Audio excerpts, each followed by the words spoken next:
course.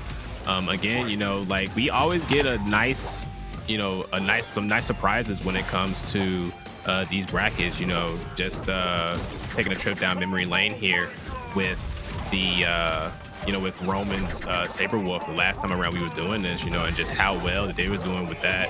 And then of course you got the usual suspects like Sonic Dolphin and them, you know, constantly putting in work.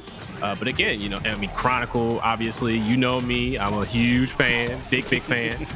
But you know, like you said, right, it's always good to see these new faces, and it's always good to get some new blood going in the scene here. And to continue that life force, make sure you folks are typing in !Matcherino in the chat. It brings up the link to the Matcherino prize pool, which you can contribute to directly for free. That's right. You do not have to pay any of your own money to contribute to the prize pool. Just type in !Matcherino. Take advantage of the coupon code that allows you to add in a 50-cent donation to the pot. And then those are pretty much open until they run out. So make sure you're definitely taking advantage of that while they're still available. Of course, and to keep the notion going with these new players, right now both Oreo and No Light pretty much on even playing field right now. We got Oreo starting to bring back that momentum right now, getting these openers here against Light, but Light with the nice breaker here. And it's actually really nice. You can see that, you know, we got Aria and Sabrewulf, so like you mentioned, Roman had put in work. He won Evo over, I believe, Chronicle with the 6-0 in Evo. You know, we also got Oreo with the Aria pick too, so, you know, we got folks like Extreme Zombie and Chronicle showing the love today as well with their Aria. So it's really cool to see some of these new blood are sticking to the meta, picking some of the stronger characters. Doesn't hurt. If you want to win, pick those strong characters. And this is what these guys are doing right now. So Oreo again and No Light, both neck and neck here. A nice throw again. Blocks the overhand and gets the punish. It's a shotgun knee. Yeah, and so far, you know, this is still anybody's game. You know, Sabrewulf having very strong one chance damage, but Aria as well. Such a difficult character to break because they have so many moves that hit multiple times. Taking the first game, lost Oreo. And remember, folks, this is pool, so first to two. You know, old school rules here. As we're getting going. I think it's first to three, actually. Oh, it's first to three this time? Oh. I believe it's 3 out of 5. I think, you know, with how fast-paced KI is, that, you know, literally one combo can be a TOD. Have you seen ROM? You seen what ROM damage does? No, for sure. You're not wrong about that. So it is first to 3. So that's on me. That's my fault. I'm stuck in the past. You know, the trauma. You know, the stress is coming back. You know, back in my day. It's been a while, man. Back in my day. You know. Guys sound like an old head. Let's go.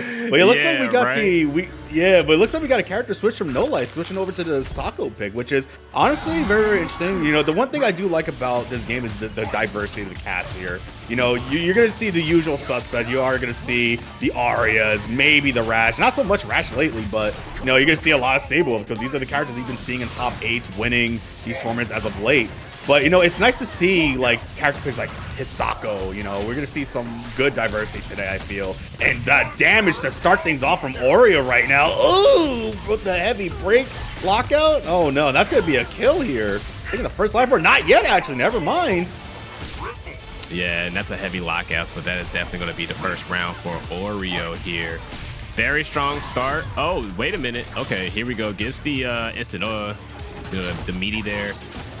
Definitely thought that was going to be a dead character on the first lockout. I mean, Aria doesn't do like the most damage, but you know, she can definitely optimize for sure. Yeah, for sure. And right now, I do like the fact that Oreo's getting this damage here. Playing it very risky, extending the combo damage here. But just No Light getting these lockouts, unfortunately. That's going to be big damage again, putting him in danger. Is he going to get the parry? No, whiffs the throw. But this pressure from Oreo right now, getting the instant overheads, and just like that, No Light gets taken out in round 2 with the quick 2-0 from Oreo right now. All right, so definitely a strong start for sure. Yeah, and I will say that was a lot more dominant performance from Oreo this round. I'm not entirely too sure if the Hisako pick went in No Light's way, or maybe like he thought that, oh, he could try to go for parry against some of the setups here against Aria. But the thing about Aria is that she is very tricky to try to get something like that going against her, because again, she has these assists that she can call.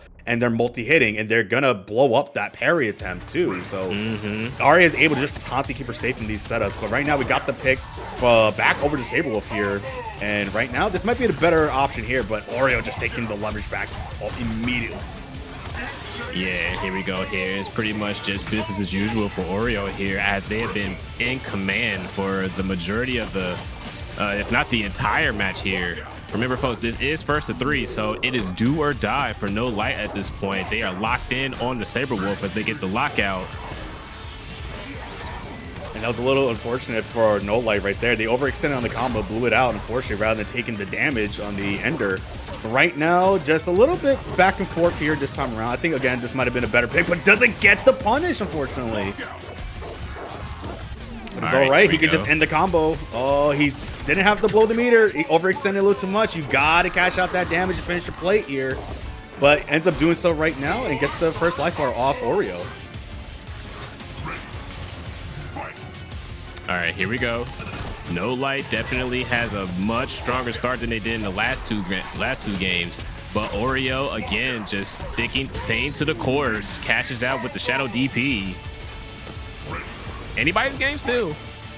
Yeah, for sure, for sure. Again, and this is the thing that some folks might get a little confused when it comes to going against Aria. Again, this has been shared in the past before. Aria, as you can see, she has her life bar split into 3 different body types here. So she does have the same amount of hit points as the rest of the cast. It's just split into 3. So you get rid of one body right here. It's pretty much neck and neck at this point. But right now, we're going to see. She tends to die a little bit faster compared to the rest of the cast due to this mechanic of hers here. But right now, Light trying to get rid of the second body, the blade body being one of the strongest ones that a lot of the Aria players tend to leave for last. All right, here we not go. letting that happen. Oh, and that killed! Wow. My gosh, I'm actually surprised that killed. Wow, good stuff from Oreo with the clean 3-0. Chris has a pretty Cinder. He's got a lot of good setups, and the thing about Grandpappy Chris, I've played him recently a couple of times in ranked. He's a very defensive Cinder player. Like, he will do those things where he would just keep the distance. Like, you know, Cinder is one of those characters that has the fireball, the power bombs to set up and everything like that. Burn them out to burn limbs to build up potential damage. So Grandpappy Chris knows how to utilize this to his defense right here. We're getting a strong, but he drops the combo. That might have been an input error. Potentially, but like you said, right, the defensive play is already paying dividends for Grandpappy right now, as he's already in the lead here. You know, very strong stuff, as you saw when he hit the DP on the anti-air. They opted to walk back as opposed to, you know, trying to keep the pressure going here. As you can see, already backing up with the backdash, taking their time. Shadow counter, great reactions there. Grandpappy. Stuff right now. No on status here. Ooh.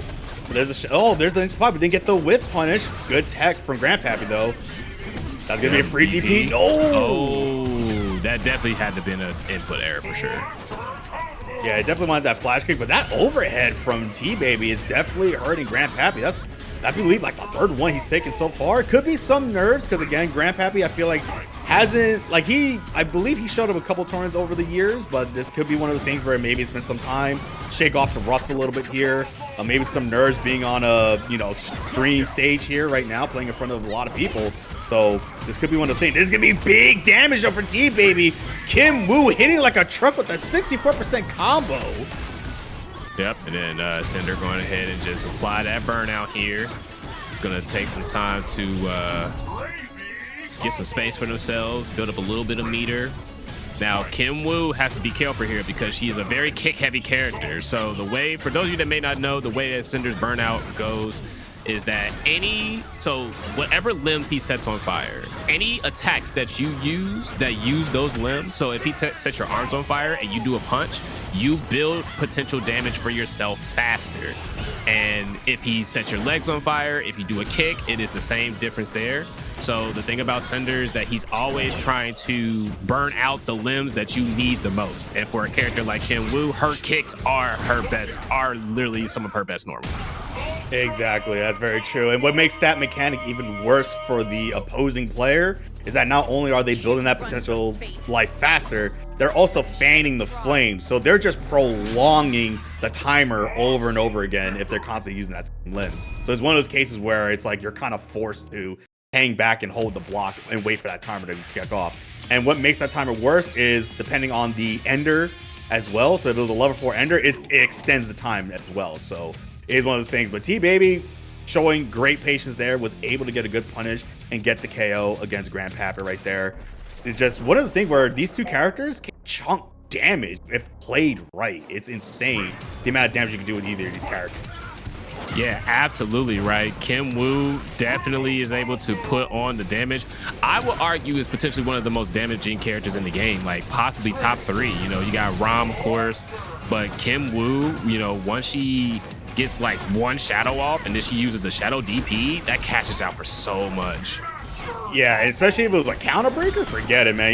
You're just gonna say goodbye to health for it. But right now, Grandpappy Chris is doing a phenomenal job getting those burnouts happening right now. He's making TBaby have to force to stay away as he can continue to keep the life lead. But the one thing I want to see Grandpappy do is that when that burnout happens, I would just use that time to start, you know, going in a little bit more in the offense here. You want to keep that opponent on the defense as much as you can, not give him the face. Yeah, and something that I noticed earlier in this round here that was really smart on Grandpappy's behalf is that he noticed that TrashBaby is parrying the fire orbs, right, to prevent, you know, Grandpappy from getting that additional angle of attack.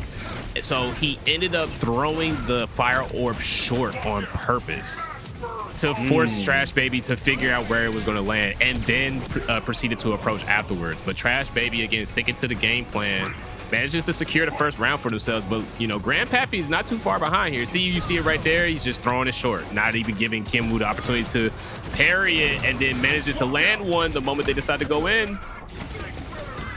Sick bird. Oh, I love Cinder so much. He's such a dude, bro. Cool to see. I know, he definitely is, man. It's so funny. Yeah. But right now, neck and neck here, TBaby with the offense. Good, meaty setup. That auto combo, you gotta respect it.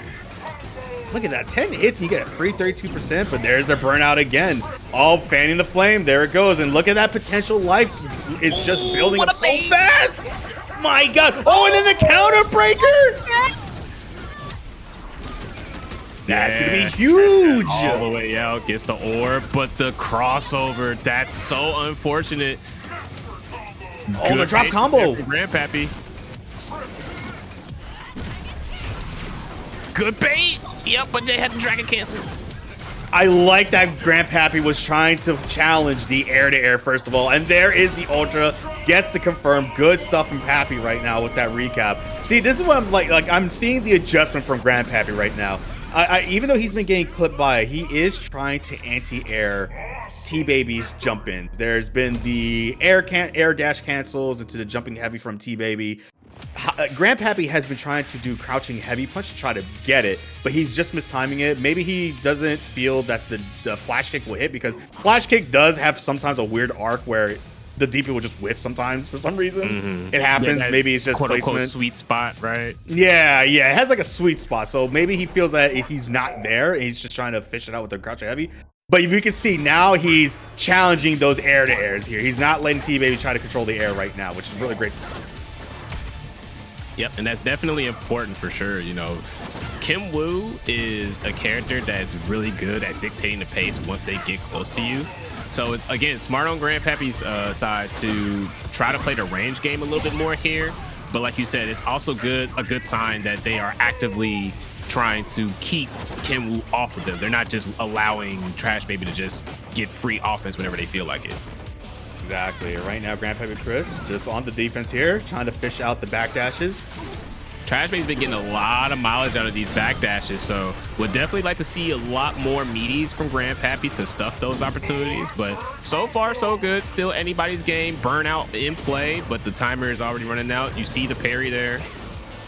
And there you have it. Again, Grandpappy Chris has been doing a great job of just varying the timings here, forcing TrashBaby to react or just wait, right? There's no there's no autopiloting, so to speak. I just saw something very interesting. I don't know if my eyes deceived me though. there was a pyro bomb attached on Kim Woo, and when T-Baby did the nunchucks, which normally reflects projectiles, when the explosion went off on Kim Woo, it still bounced the dragon off back into Pappy. I've never seen that before. I thought that is very new to me. I gotta look at the replay. That was very interesting to see there. Yeah, make sure you look at this moment too, where Grandpappy ended up using the explosion from the powerbomb mid-air to avoid the shadow flip kick to get the punish.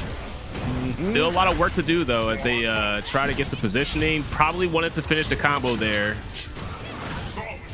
Oh, T-Baby doesn't have the shadow to get the confirm, but it's okay. Grandpappy Chris. This is the thing. Grandpappy can't bring this back. Cinder is one of those things. Can utilize that burnout mechanic. And he's trying to build up the KV meter, gets a level 3, so this is going to carry over to the next life bar a little bit. He just needs to play careful here, and he's got to just pick his moves properly. Baits out the parry into a throw. Yeah. And something that I haven't noticed from Grandpappy as well, he hasn't used the feint from Cinder as well. You know, he fakes out using the bomb. Yes, very true, very true. Like to see a little bit more of that. Ooh, T-Baby with nice the delayed wake up.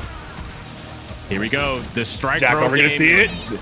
Listen, Cinder's strike pro game is very scary, especially when he gets those bombs on you. So, Grandpappy staying in the pocket, threading the needle.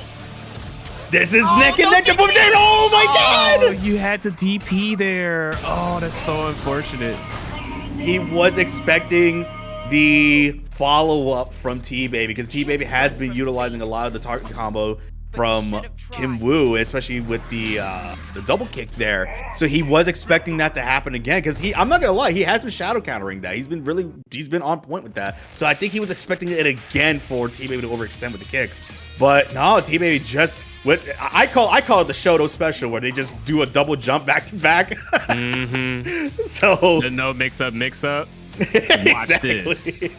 Absolutely nothing. You thought I was gonna jump once? I'm gonna do it again. Watch this. Absolutely nothing.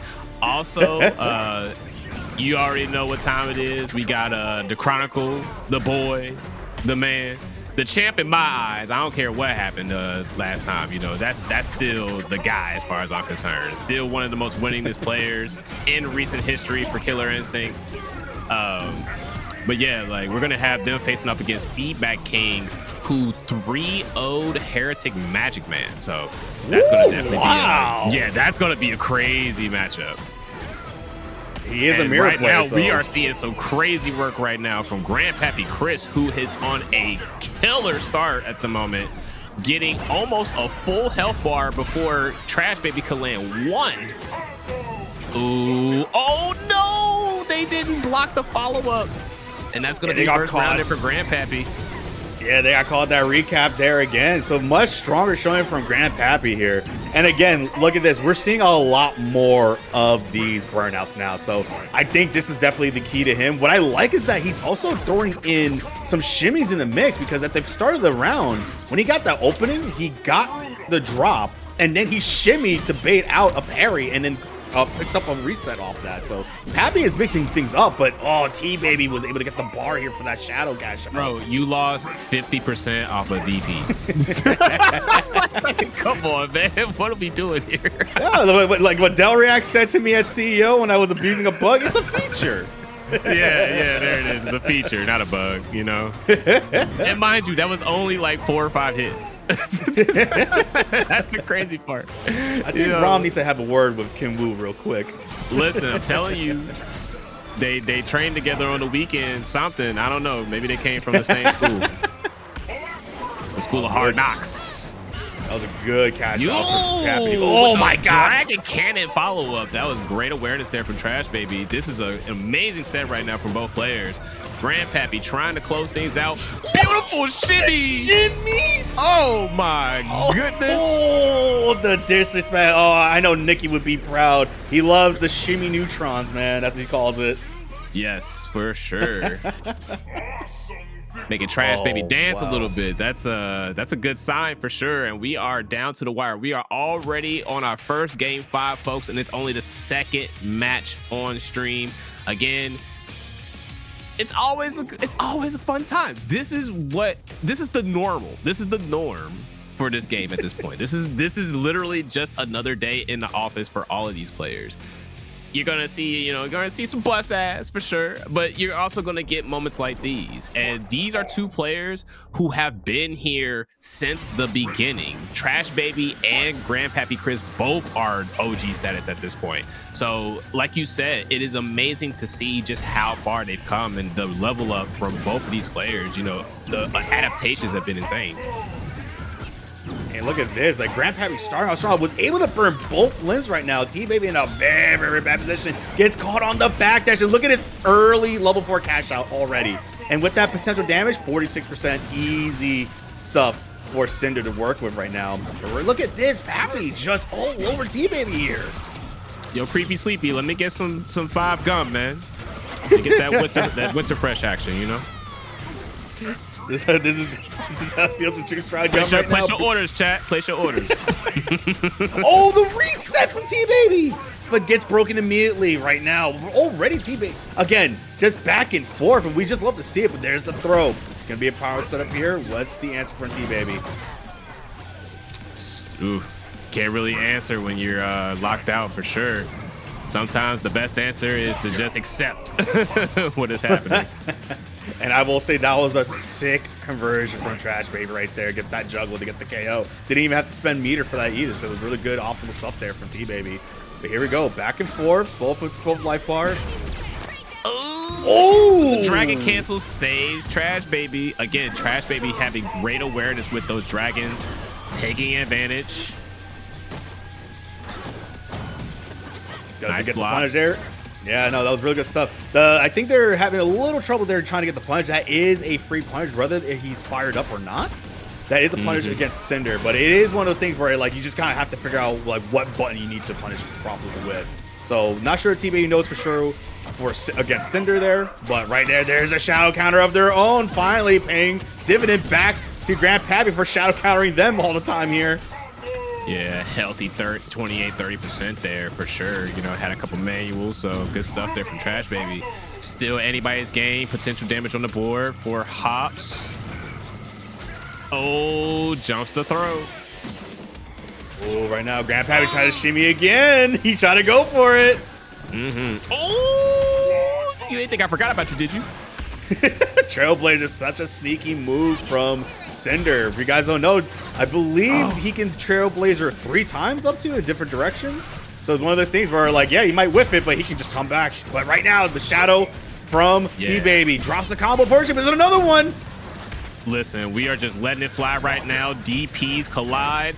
Grandpappy's Chris with the light lockout and gets the ultra, and he's gonna close out the set. Oh my gosh. The very last second ended up getting the flash to secure the round, the game, and the match. DaaChronicle, no stranger to the danger. Very, very solid, consistent under pressure. Consistent top 3 placer. Consistent top 2 placer, right? So we're gonna see what happens here. But Feedback King playing the Sadira. Damien, you here? This is Mira right now. Oh, I'm sorry. I got caught up. I'm about to say like the pink kind of through, like it was like a rose, like pink. I saw the colors and the media was like, wait a minute. But yeah, no, definitely Mira here. Okay, completely different story. I was about to say something mean because I'm like, what are you doing playing this character in 2026? Nah, like you said, Feedback King is no slouch with this character. Like I will give him his kudos because a couple years back at Combo Breaker, like he was able to take a game off me, and I was like, either I'm just getting old or like these guys are actually like they're leveling up. Like, hold on a second. But right now, this is this is one of those characters. Yeah, this is one of those characters that Aria should be afraid of because Mira has great mobility. Sure, Aria's got great mobility too, and she can, do all this stuff to basically counteract some of those bats and everything, not respect them. But here's the thing, Mira is a glass cannon. She has damage. So one touch is pretty much a TOD against Aria. Yep, and not to mention you saw earlier, Mira does have full screen presence when she has Shadow Meter. So Aria isn't really able to do all of the normal typical shenanigans, right? Because they have to constantly be aware of a Mira who can react and keep them in check. But here we go, we're getting it started already. 49%, a little bit of inflated, don't worry about it. Ooh, we love the Jeremy Kato special. I love that combo so much with the Shadow Projectile into Shadow DP. Such crazy damage. But right now, Feedback King is trying to get in and blow up this body. Right now, Kron. Ooh, oh, what? That crossed up? Nice patience there for Feedback King. Knew that they had a battle in deck, waiting for things to take place. And one thing I am loving about them is their resource management, right? They're doing a great job of getting their health back when they need it, but they might not have any time at this point, as Chronicle is going to go ahead and take that first game here. Yeah, that was actually really good stuff. And I love the cross-cut DP that Kron was able to throw out there to stop a lot of that cross-up shenanigans that Mira players like to do with Mira. Mira pretty much has like anime fighter air dashes, man. She can go back and forth with them at the expense of her life bar, which is fine. It's not too much. Yeah, it's crazy. And it's also really fast too. But Kron has that experience. He has that familiarity because he's played Nikki so many times over the years back then. So he is aware of that. That was something that Nikki loved to do a lot. Voyevre, he's got knowledge against Voyevre. Voyevre, another prolific Mira player. You know, they like to do a lot of that too. And so Kron knows a lot about these shenanigans. And you saw the awareness there with that crosscut was able to pull off. All right, here we go. Chronicle getting the party started early here. Not really trying to let Mira get started, which is a smart tactic, of course. Mira, one of those characters, like you said, glass cannon, very similar to Kim Woo, you know, doesn't need much to get the party started. Good defense here from Feedback with the patience. Oh, blows up the combo, unfortunately, but picks it back up. Look at the damage here, just building up on Aria, but the break from Chronicle does not want to lose that first body yet. So right now, he's just trying to find in with the shotgun knee from downtown. Here we go, got the light lockout, nice cash. Ooh. Right back at you. Gotta be careful. Got to be more careful. Those combo tariffs adding up. You see all that gray life going away. Just again, just trying to keep the levels intact. But here we go here. DaaChronicle. So right now, yeah, Kron just really great on the defense here. He is bleeding some life. Oh my gosh, that was so dirty. That medium kick is so criminal, man. That thing just be hitting you from no matter what side you're on. But Kron getting the opener here. Right now, the one thing that I'm worried about Feedback King here is the defense. Dangerous. That was dangerous. I was going to say, I was worried about the gray life right now because that is one of the things that is hurting Mira at the moment. But that's going to probably kill. Not yet. Oh! Yeah, just go for it. You're going to die anyway. Might as well try it. Light lockout, gonna get a nice chunk of damage. Obstinate for the regular opener. Ender, I mean. Oh, gets the opener. Okay, they are similar in health, I feel, right now. One touch against Kron, but that's gonna be the opener into Ultra. As I said it. Feedback King had an opportunity to put themselves out of that situation, right? They could have did the feed Ender, get that gray life back, right? But they didn't, and honestly, I'm pretty sure they wanted to, but the pacing and the adrenaline was pumping. Probably, you know, thought about it just a second too late. But I feel like if they were able to pull that off, they wouldn't have been in the danger zone at the first, and then they would have gotten an opportunity to potentially break, maybe. But you know, it's all theory craft at the end of the day. No, it's definitely possible. You know, these two players have been in these positions numerous times before. It definitely could be one of those cases there. I was going to say my big concern with Feedback is the amount of great life that he has hanging on him. Again, Mira is one of those characters. She sacrifices, I'm using air quotes there, sacrifices life for it, but she can gain it back with a command grab. So some of her moves, like I believe her heavy, her bats, certain moves will use life. So the more you use, essentially the more you're kind of like hanging yourself a little bit to be KO'd a lot sooner. So that's what my big concern there is right now. Like, look at the amount of great life here. Like, one touch from Kron right now can end the combo here. Oh! See here. Ooh.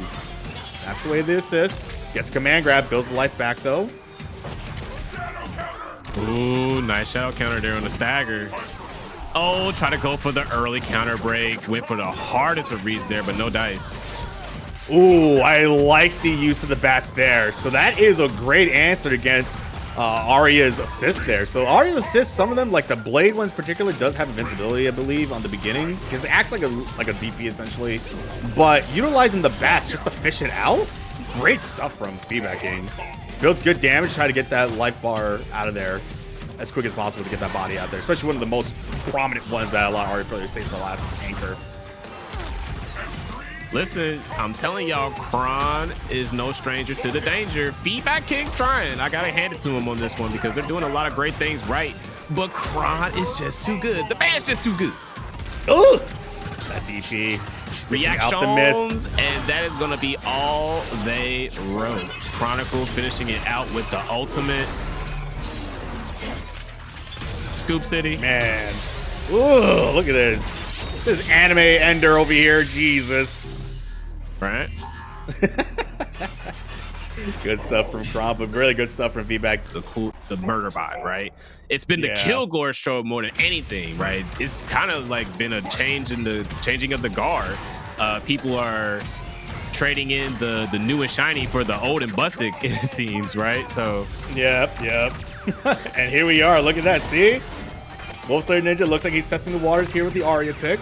But there's the thing about Grim as well. Grim has a great and fantastic Fulgore. The man has got some crazy shimmies too. He out shimmies me like crazy. I hate going against his Fulgore sometimes because he just shimmies me like crazy. It makes me look bad. But he also has a Spinal. So that's going to be one of those cases too where it's like, are we going to see the Spinal pick if it doesn't go well? But we're going to see right now just both of these players going back and forth. Oh, the shadow counter. Ooh, Dolma with the scalp. Yeah, had to be a little bit more patient with the shadow counter there. WolfSlayerNinja gonna lose that first body. Blade body still on the table though, so you know, not completely out. Nah, not you are definitely right about that. Oh, gets the stagger with the beam. Right now, Grim playing super patient here with the shadow counter. I'm seeing a lot of folks saying this character needed to be nerfed. That is one of the most criminally moves in this game, which is shotgun knee. It used to be much faster and harder to shadow counter back then. Now they made it where it's a little bit more spaced out between both shotgun knees, so a lot more easier shadow counter this time, but a lot of people still don't do it. Yeah, WolfSlayerNinja trying to do their best to shadow counter the laser pressure here because the laser is safe and has pushback, and you know, it's a great starter. So WolfSlayerNinja trying to do their best to contest it, but I mean, Reaper is doing a great job of just, you know, changing up the timings here. And that's kind of been the theme of the tournament here, is that, again, a lot of these players have been around long enough. Like, the cheeky stuff doesn't really work anymore, so you kind of have to use your opponent's reactions to, like, you have to use their reactions against them. Like, I know you know what to do here, so I'm going to do a little bit. I'm going to do it just a little different, you know, just to see if you're paying attention or not. Yeah, it's very true. And I actually like this pick for Grim because I thoroughly believe that Fulgore is a good pick against Aria. Now that they toned down Aria just a little bit, just enough that where she's not like super crazy. Oh, are we getting a DC here? Oh, no. There are still some people that we need to show up, right? We still haven't gotten base in a bracket in a while. We haven't gotten devil in a bracket in a while. I need to see more of these OGs step up. It's Ankh season, okay? It's 2026, the rise of the Ankh. It's not the year of the horse. It's not the year of the snake. It is the year of the Ankh. All right. Age is a virtue. Beware the hitman that is old. Okay. That managed to get to old age in a dangerous profession. All right. Nah, you're right, but look at that. All right, so it looks like the first game did go to WolfSlayerNinja. I don't think Grim is a little happy about that because look how quick he got rid of that first body. Just immediately instantaneous. Like, you know, and it happens though. Sometimes a little, you know, mishap like that can motivate a player to just start busting ass out of nowhere. So, ooh, but there is a shadow count for WolfSlayerNinja right now. He is trying to, again, you mentioned it earlier about like how he was trying to constantly, I guess, figure out the timing of that shadow counter laser. it is a little difficult. It can hit one time, it can hit 2 times. It just depends on the strength. So it is one of those things where kind of hard still a little to try to get that timing, but looks like WolfSlayerNinja is catching it, and another shadow counter as I say that. My lord. All right, here we go. WolfSlayerNinja keeping up pressure, keeping up the momentum. Grimothy T Reaper. Time to make a name for yourself right now as we are getting things going with the strike throw game a little early. Had the right idea. Oh, and the shadow counter from downtown. I do appreciate WolfSlayerNinja not being discouraged from going for the shadow counters, right? Because it's one of those mental stack things where the moment your opponent discourages you from taking advantage of an option that you know can help you out, that's when things start to get really difficult. And WolfSlayerNinja sticking to the game plan, getting the air-to-air, paying dividends right now, but Grimothy Reaper is trying desperately to get something started as they get the Mite. Yeah, and because he was in on the board. Yeah, and because he was in Instinct, he did have both bodies active, and because they're low, he was able to go straight into the Ultra and get the KO off both bodies. So good stuff from Grim, a lot more stronger this time around. And I have to say, WolfSlayer was really on point with a lot of those shadow counters. Like, I was really impressed by that. Look, so he is aware that that is happening, but here we go. So now I think he sees that, okay, Grim is a little too comfortable in that matchup. He's gonna bring out the Arbiter now. This is the character that WolfSlayerNinja got top 8 numerous times with, Arbiter here. Yep, this is the bread and butter as far as we're concerned. Nice DP to check the normals there. You know, Dawson rules do apply here. Very true. Look at that. And honestly, this is probably honestly a much better pick, I feel, for WolfSlayer. With Fulgore, oh wow, that was a very that was dirty. That was a reset. Oh, that was a little filthy. He tried to shimmy there. I don't know if you caught that. He tried to go for a shimmy there. All right. Now, something that I'm noticing here, Reaper's going to have to be a lot more careful about the style of block string that they are opting to go for here, because Arbiter does have the range to challenge a lot of those awkward spaces that Aria may not necessarily have been able to occupy. So, you know, Reaper here is going to have to be a little more meticulous about how they try to lock down WolfSlayer. Very true. And the reason why I was going to say that this, I feel, is a much more solid pick for WolfSlayer. It does nullify a lot of Grim's options because Fulgore is able to special cancel with projectiles and stuff like that, right? But that's the thing, projectiles. That overshield does not flinch off projectiles. So he can just eat free damage. It adds an extra 8% over that with the overshield. So he can willingly risk taking a projectile just to counteract something against Fulgore. Oh, I like the idea there. Reaper knew that Ninja wanted out, so they're just going to go ahead and keep cranking these DPs to force them to respect the corner. Oh, the rare drop from WolfSlayerNinja. Maybe some nerves here? Could be a bit since he's competed. All right. This is looking a little tough right now for Reaper, but still doable. The thing about Fulgore is that Fulgore is super meter intensive, so it's really hard to defend yourself when you're the one that's on the offensive all the time, because the way that the pips work, right, is that they essentially are special enhancers. So, yes, you know, you use a couple here, you can use a couple there, you know, you get an extra hit. So a little bit of extra safety, but in the event that you mess up or your turn ends, essentially, you're stuck blocking a lot of the pressure that's coming your way. And WolfSlayerNinja knows that. So they're taking advantage of those moments, as you saw there, even as they were in the corner, was still pressing buttons to keep Reaper at bay because they knew that they had to be very careful about how they spent those last few pips. Very true, and it's one of those things where the drawback on that meter gain is that the more hits that Grim ends up taking, the slower his meter starts going. So if folks don't understand what we're talking about here, Fulgore's meter, if you see, is not traditionally like the rest of the shadow bars that you see for the rest of the cast. It is a constant rotating reactor, and the only way he can build that meter is if he manually charges up, or if he's the only character with triple auto doubles. Yes, auto doubles that hit for 3 times instead of the traditional 2 times. So that is the way that he could build this reactor. But there's the thing, if he gets hit like this, that is the slow rate that it will go, which makes it much more difficult to get that barge going. Yeah, so, you know, while Fulgore definitely has some cheapness, it is definitely a much more thought out process than you would think because of that meter management, right? So you can't just go in whenever you feel like it. And Arbiter is a really good pick in this case because, as you said here, the projectile shield bypasses a lot of Fulgore's best moves. So the laser, the energy bolts, all of that is a much less effective tool, which is kind of what Fulgore needs in order to survive. So we're gonna see what happens here now that Reaper has the corner. I don't know. You definitely need that. Gosh, I was gonna highlight something real quick. I don't know if you caught that when Grim popped Instinct. WolfSlayer literally had just a pixel of Instinct left. They're in that Instinct pop that Grim threw to get the DP punish off the air jump in. WolfSlayerNinja risked it with the parry and actually caught the parry. That was insane from him.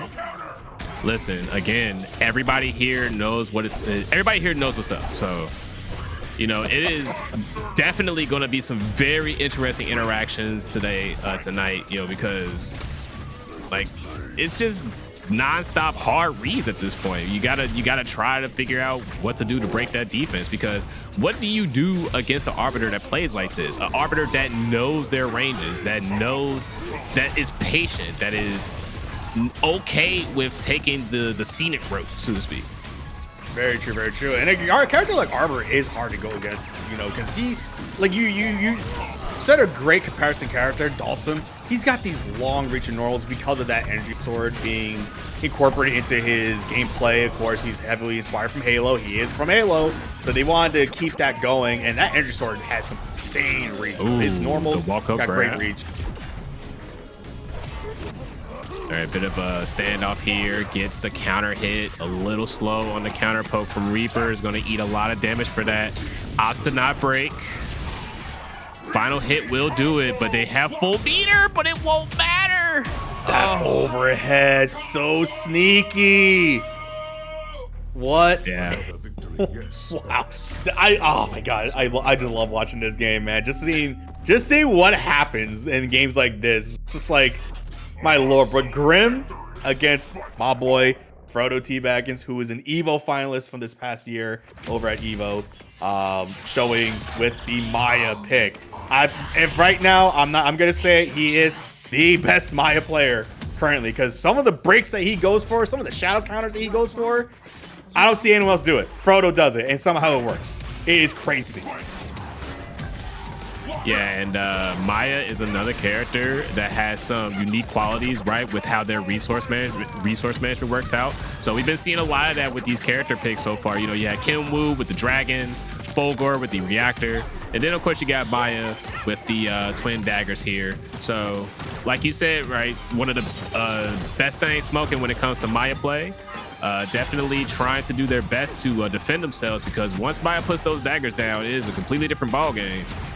Very true, very true. She does lose abilities here. So, like, for instance, because those daggers are out on the field right now, Frodo won't be able to do DP and keep those DP safe, because that is one of those cancels that she can do off of DP. But the Instinct, thankfully enough, brings those daggers back to her at all times. And what a answer from Frodo. Gets the first life bar already.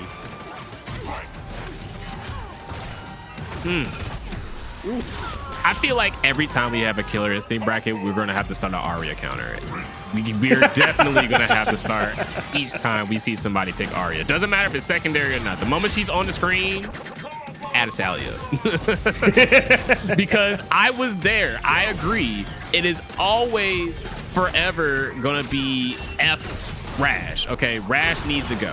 But Aria could go to hell right there with him.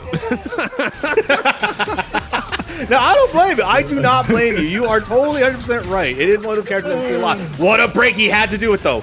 He had to do it, but he doesn't get the shadow counter, unfortunately. On the forward fierce. That's unfortunate. That was like the easiest shadow counter you could have gotten right there, too. But again, the nerves. This is one of those tricky players. Yeah. This is the thing about Zombie, is that you know, we've seen a lot of Aria over the years, but if you see all the Arias I've seen, Jeremy Kato, of course we got Chronicle. I believe Sleep played a little bit of Aria as well back in the day too. Yeah, he sure did. He played Aria too. Shout out to Sleep. But there's the thing, they all don't play the same. Zombie, I feel right now is like the go-to Aria because there are so many setups with this character that he does that I don't really see a lot of Aria players do, and they're very, very tricky. You know, it's one of those things where like he keeps you constantly guessing, and that's what makes it very difficult to go against Extreme Zombie. He's just so nutty and so fast-paced, so it's like you have to be able to match that pace against him. Because look at this, short combos, mix-up. What do you do? I guess I'll just die at this point, you know, because Frodo's already at 20% life, and we're not even a full 20 seconds into the match. So Extreme Zombie is putting on an extreme clinic right now, but FrodoTbagginzz never saying die as they get a nice opener there, working on that first body. I will say the one thing I do like what Frodo's doing is that when Zombie is going for those assist callouts right there, I've noticed that during Instinct, Frodo was challenging them with his daggers because of course he could, because in Instinct they're just going to come back to him. So not only was it free damage to the assist that was being called out, it was just stopping the offense from Zombie. And what a cross up from full screen! That is insane conversion from Zombie right now. The power of the boost body paying dividends right now. Definitely the best body for Aria, which is why she always starts with it first. But here we go, got Instinct for Frodo. Oh my gosh, that flight mix-up is so dirty, man. Imagine getting shimmied in the air.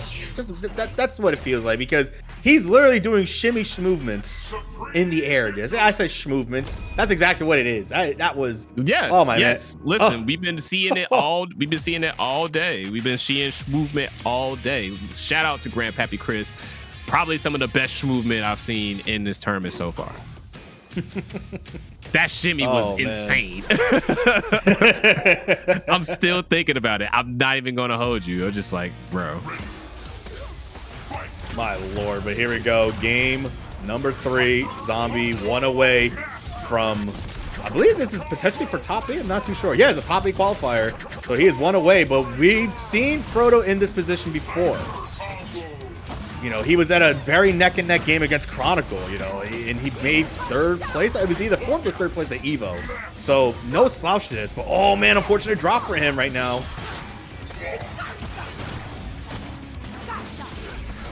All right, trying to get something going there with the twin daggers. Had him charged up, but no dice, so going to go ahead and start that Instinct.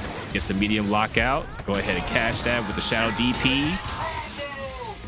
Some signs of life here from Frodo. Does not want to be shut out like this, man. Frodo, you might have to put that ring on. I don't know. He's got it. I believe in him. I believe in Frodo, man. Like, I've seen so many crazy stuff with Frodo. Like, I've even played him, and even as of recent, like, he's been taking me out, man. Oh, okay. I mean, I respect it. I respect it. It is one of those guesses, man. He tried to read that it was just going to be the standard blade dash like that, or if he was going to cancel the shadow grenade. But oh man, but this constant reset that Extreme Zombie's trying to go for is catching Frodo. Another overhead. I got the brakes. Frodo's got to make this hurt. No, he drops it. Oh my gosh, Frodo is trying to stay alive right now. Winner's side. He wants that top 8. Cancel it to Instinct. That's going to go into Ultra. No, it doesn't. It was a jungle. Oh my gosh, good movement. He's still alive though. Oh, yo, Frodo caught that too again. What an answer, but no, it's not enough. And Frodo gets taken down 3-0 against Zombie. My lord, this is the thing that I kept talking about. Is the fact that Frodo, look what the stuff that Frodo does. His awareness is insane. Yeah, let's go. Oh, yes. Yes. Let's go. What are we doing? I don't care. I'm getting what I want anyway. And we have the coveted color 9. Oh, my heart, my soul. I think Kron heard you about Unk season, bro. I think the very core of my being is full right now, and already we're getting things started. Chronicle rocking the Shadow Jago, a little rusty. We gonna let that slide. We get the light breaker. Now y'all gonna see why this game is super sick, right? Just look at all the cool things the character could do. It's very interesting. Rock with me, chat. Yeah. So Pete, the guy has the surge meter, right? So he's getting all the enhanced moves. Been seeing that all day. But just look at what they look like the design, man. Like, bro, my guy got an overhead that ground bounces. What? Excuse me? Like, hello? And it's crazy with Shadow Who cares if he has to burn 2 bars for 35% damage? It just looks so sick. And what's even crazier about it is that, remember, in his instant, he could tether your meter to his meter, so he uses your meter. So imagine that. Yeah. Yep, nice parry. Nice double jump. Parries continue.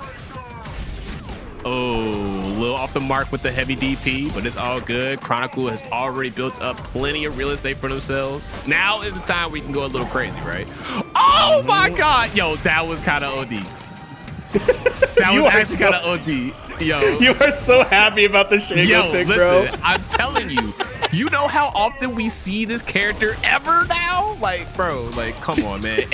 In a world of Arias, Rashes, and Arbiters, we get to see. Oh my God! And he went to the ultimate version. We get to see that. We get to see this. This is what we get to see. Yo, that's so sick. Oh my Lord. And fun fact, Shadow Jago is the very first character in the 2013 version to introduce ultimates. He had it before everybody else. Yeah, the OG ultimate in the game. I didn't make up the rules, chat. I didn't make up the rules. Listen, I'm just telling you, there's a reason why this character is one of the best looking characters in the game. First of all, the lore. He is literally Shadow Jago with the spirit of Gargos infused inside of the character Omen came from him. Like when Jago expelled, bro, Jago went on like an Adam Warlock tour where he literally expelled because first of all, if you want to go all the way back, Jago always had a dark side. That is actual original OG lore. That's why he trains the way he does. He's literally Ryu, right? He has his own version of the Satsui no Hado. So Gargos, knowing that, tapped into it and basically implanted his essence into Jago, which then turns him into Shadow Jago. So now he has all these cool new moves. I love a good tyrant, so I'm always gonna root for the heel. I don't care, you know. It's whatever. But yeah, you get all these sick new moves, you get all these extra extensions and stuff, and then but of course, you know, Jago being the good guy, it's like, I can't do this, man. This isn't right. So what if I got a DP that you know, that has all the bells and whistles, man? Yeah, no, that's very, very interesting lore. And it's actually kind of funny that you mentioned like the Shadow Jago. Like he's got a lot of these cool things with them. The funny thing is Jago still pumps more damage out compared to Shadow Jago, which is very, very funny for a boss character to not outdo damage and hold herself. The devs are such good guys for that, right? Like, listen, guys, you can't go to the evil side. You'll lose all your damage. Yeah, he's essentially Evil Ryu, but way cooler. Like, first of all, Evil Ryu never had a sword, so let's start that first of all. That is true. Evil Ryu could not fire more than one fireball I mean, maybe 2 if he's lucky. Shadow Jago's throwing 5 at you. All right. Like, come on, man. What are we talking about here? Like Cross-up DPs are stop playing with me, man. This character is too good. Oh my God, oh bro! My gosh, that avoided the plasma grenade. This is crazy stuff right now from Chronicle. You can definitely see there's still some ring rust right now, but he's holding his own with the shadow pick. Like, he heard Unk season was in, and yeah, he's bringing back the old Uncle Shago right now. Bro, I still remember watching Chronicle play this character at SoCal Regionals 2017, dog. I will never forget this character. This is the character that made me fall in love with Chronicle's gameplay, bro, because the conversions, the ideas, and don't get it twisted, he's not the only one. All right, Crazy Skate Nate, I see you. Okay, I don't need you coming up in here randomly talking about, hey man, like, look, I understand, but bro, like when we talk about tournament placings and just overall, just like performance consistency and all that good stuff, like, look, you're dead. Not enough Maybe yet. Not. He didn't. Now he got to. Now he's dead. Okay, yeah, now you are. Jumped in. Like, bro, like, what are we talking about, man? Like, look at this character, dude. I don't think not that to mention, shout out to this. Iron Galaxy. I have to give major kudos to Iron Galaxy because the way that they designed this character, you know, like you can tell when they had a lot of fun designing certain characters, like Khan Ra, for example, right? Khan Ra is such a sick design because he has all the trinkets and the tomes, and you know, he's literally like falling apart. You can see like in the way that, like as he's moving around, like the sands are like dripping off of him and everything else, dude. Yeah. Shadow Jago is another one, right? Because it was a chance for Iron Galaxy to get really busy with like an original character, essentially, because that's essentially what Shadow Jago is. He never existed outside of the 2013 version. And they just went absolutely ham designing this character. It's amazing. I love it. Oh my gosh. Okay, so Kron tried to utilize the recap off the plasma grenade, and he almost comboed off of it. That was insane. I love the thought process behind that. The thing about this, what I've noticed too, that it seems to help WolfSlayer a little bit here.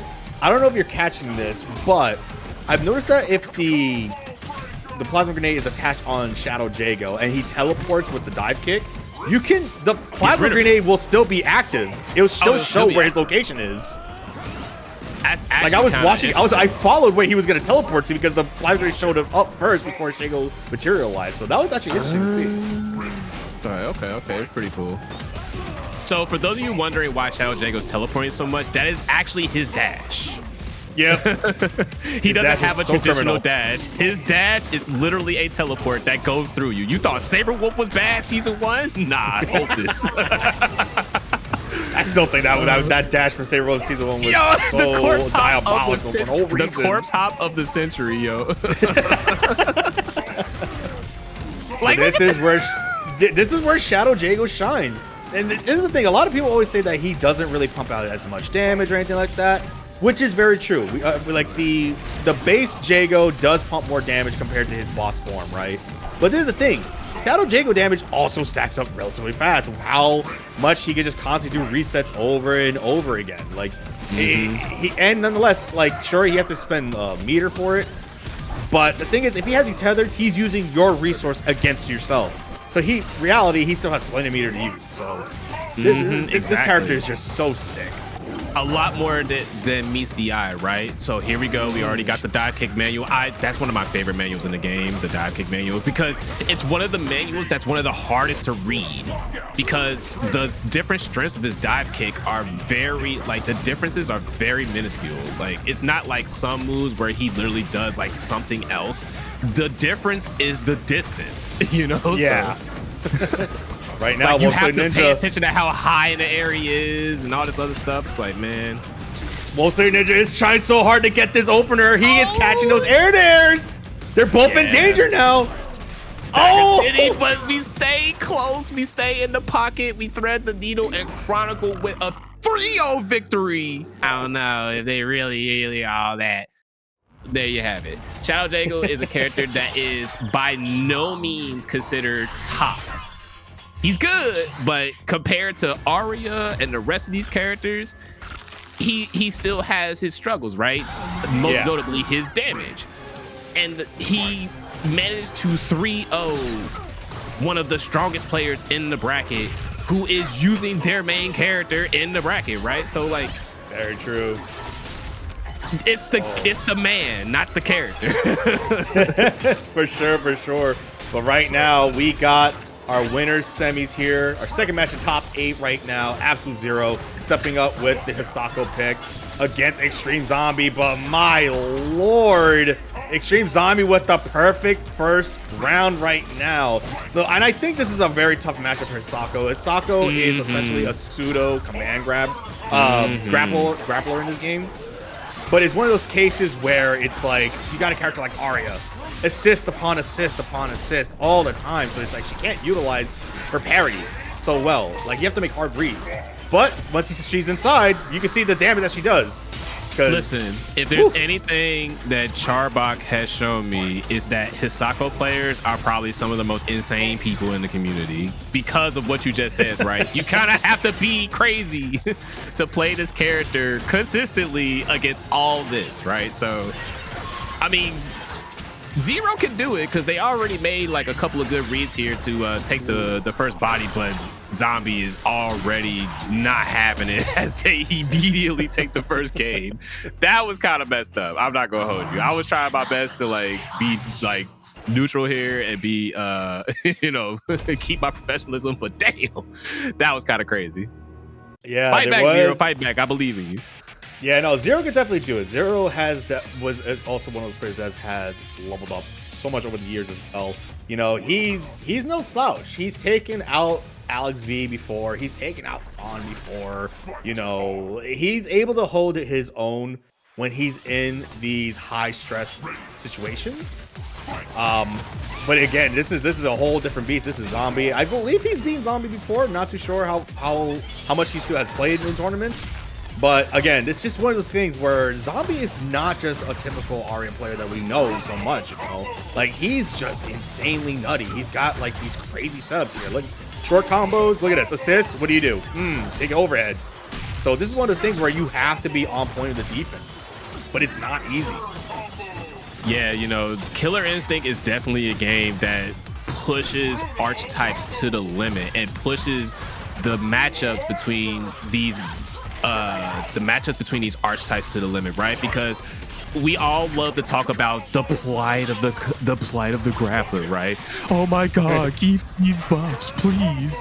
Give us green hand, please. We need it. So, you know, it's a story it's a tale that's old as time. And in this game where everything is to the extreme, you know, it's one of those things, like you say, like you have to be very, very careful in how you approach things. It makes like everything feels like a life or death scenario. Because look at that right there. Great reactions from Zero and a beautiful response there from Zombie to get the immediate break because you do not want to let Hisako touch you. Very true, very true. And like, this is one of those things where you have to really get Zombie to respect you because he's going to just do stuff like this. He's going to steamroll you. Like right now, he knows he could keep going for these high risk reward scenarios because it's one of those cases where Zero is a sitting duck and look at the shadow count. But the parry, because he's an instinct, you can't do that. Yeah. I ain't gonna lie, I've been caught by that so many times because you just can't help yourself. Like you just want to get out of there. That was insane. I gotta take the combo. Tanner Howard, thank you so much for the $15.01 contribution, y'all. We are already coming up on $100 for the Matcherino. Please, please, please make sure that you are hitting the exclamation point Matcherino command in the chat so you can be a part of this beautiful moment right now for the community. Appreciate that. Also, shout out to the $30 donation from earlier. You know, we remember you. We see you. Oh no, that's big damage. Zombie is crumbling right now. Zero just comes back out of nowhere. This is the crazy part here. I don't like the resets that Zero T trying to go for shadow counter. Oh my gosh! Oh, you just had the block. All you had to do was block. You could have waited. You had time. You had help. I respect that. He tried to do what Frodo has done before. You can shadow counter that, but it is so tricky to do just because it's such a fascinating grenade normal, but like Frodo has done it before. I've seen this man in tournament shadow counter that same exact move. I don't know how he does it, but insanity. My lord, actual insanity. This person tried to shadow counter grenade on reaction. I respect it too because Hisako does have a very one of the longest reaching like shadows like from starting like in the game.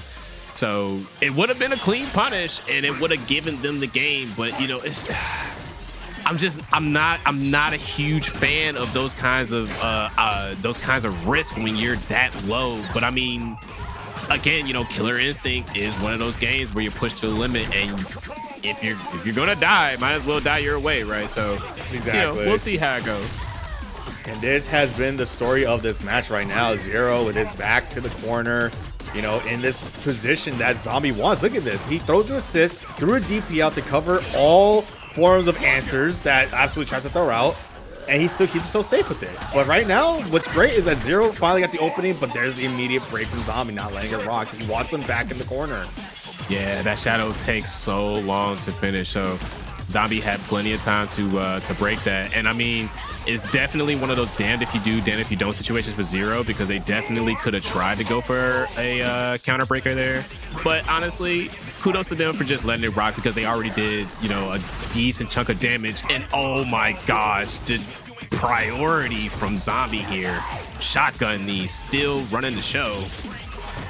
Yeah, I really thought that shotgun was gonna get blown up, because it is a technical projectile, I believe.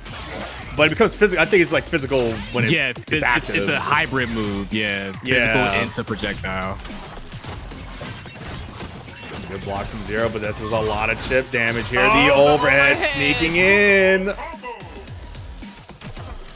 Whew. All right, Zero can still get another instinct here. Zombie was able to utilize his instinct. A lot of pressure here.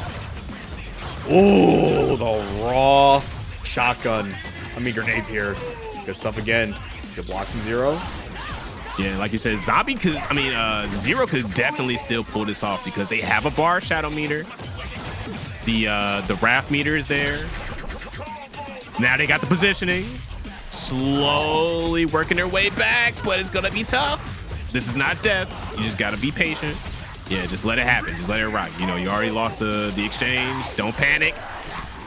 Oh, nice instant cancel. And the immediate lockout. Yep. Here we go. We got a game, folks. It's Blade versus Edge. Oh, trying to run up. Oh, he didn't get the instant cancel though. Yeah, he had to break. He had to break. Yep.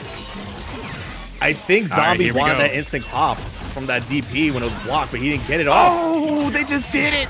They dropped it again. No. Oh, my God. No.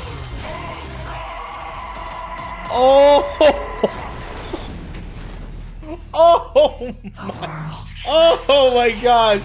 He knew Zero was going to instantly go for a break in that situation, and he got the counter break. Maya, definitely gonna be a good time here for sure.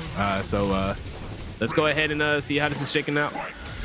I'm excited for this. No! And the whip on the grab there, which was a great idea from Grandpappy Chris, just a little off the mark. And right now, yeah, Grandpappy Chris is trying to play the keep away here, gets the flash kick.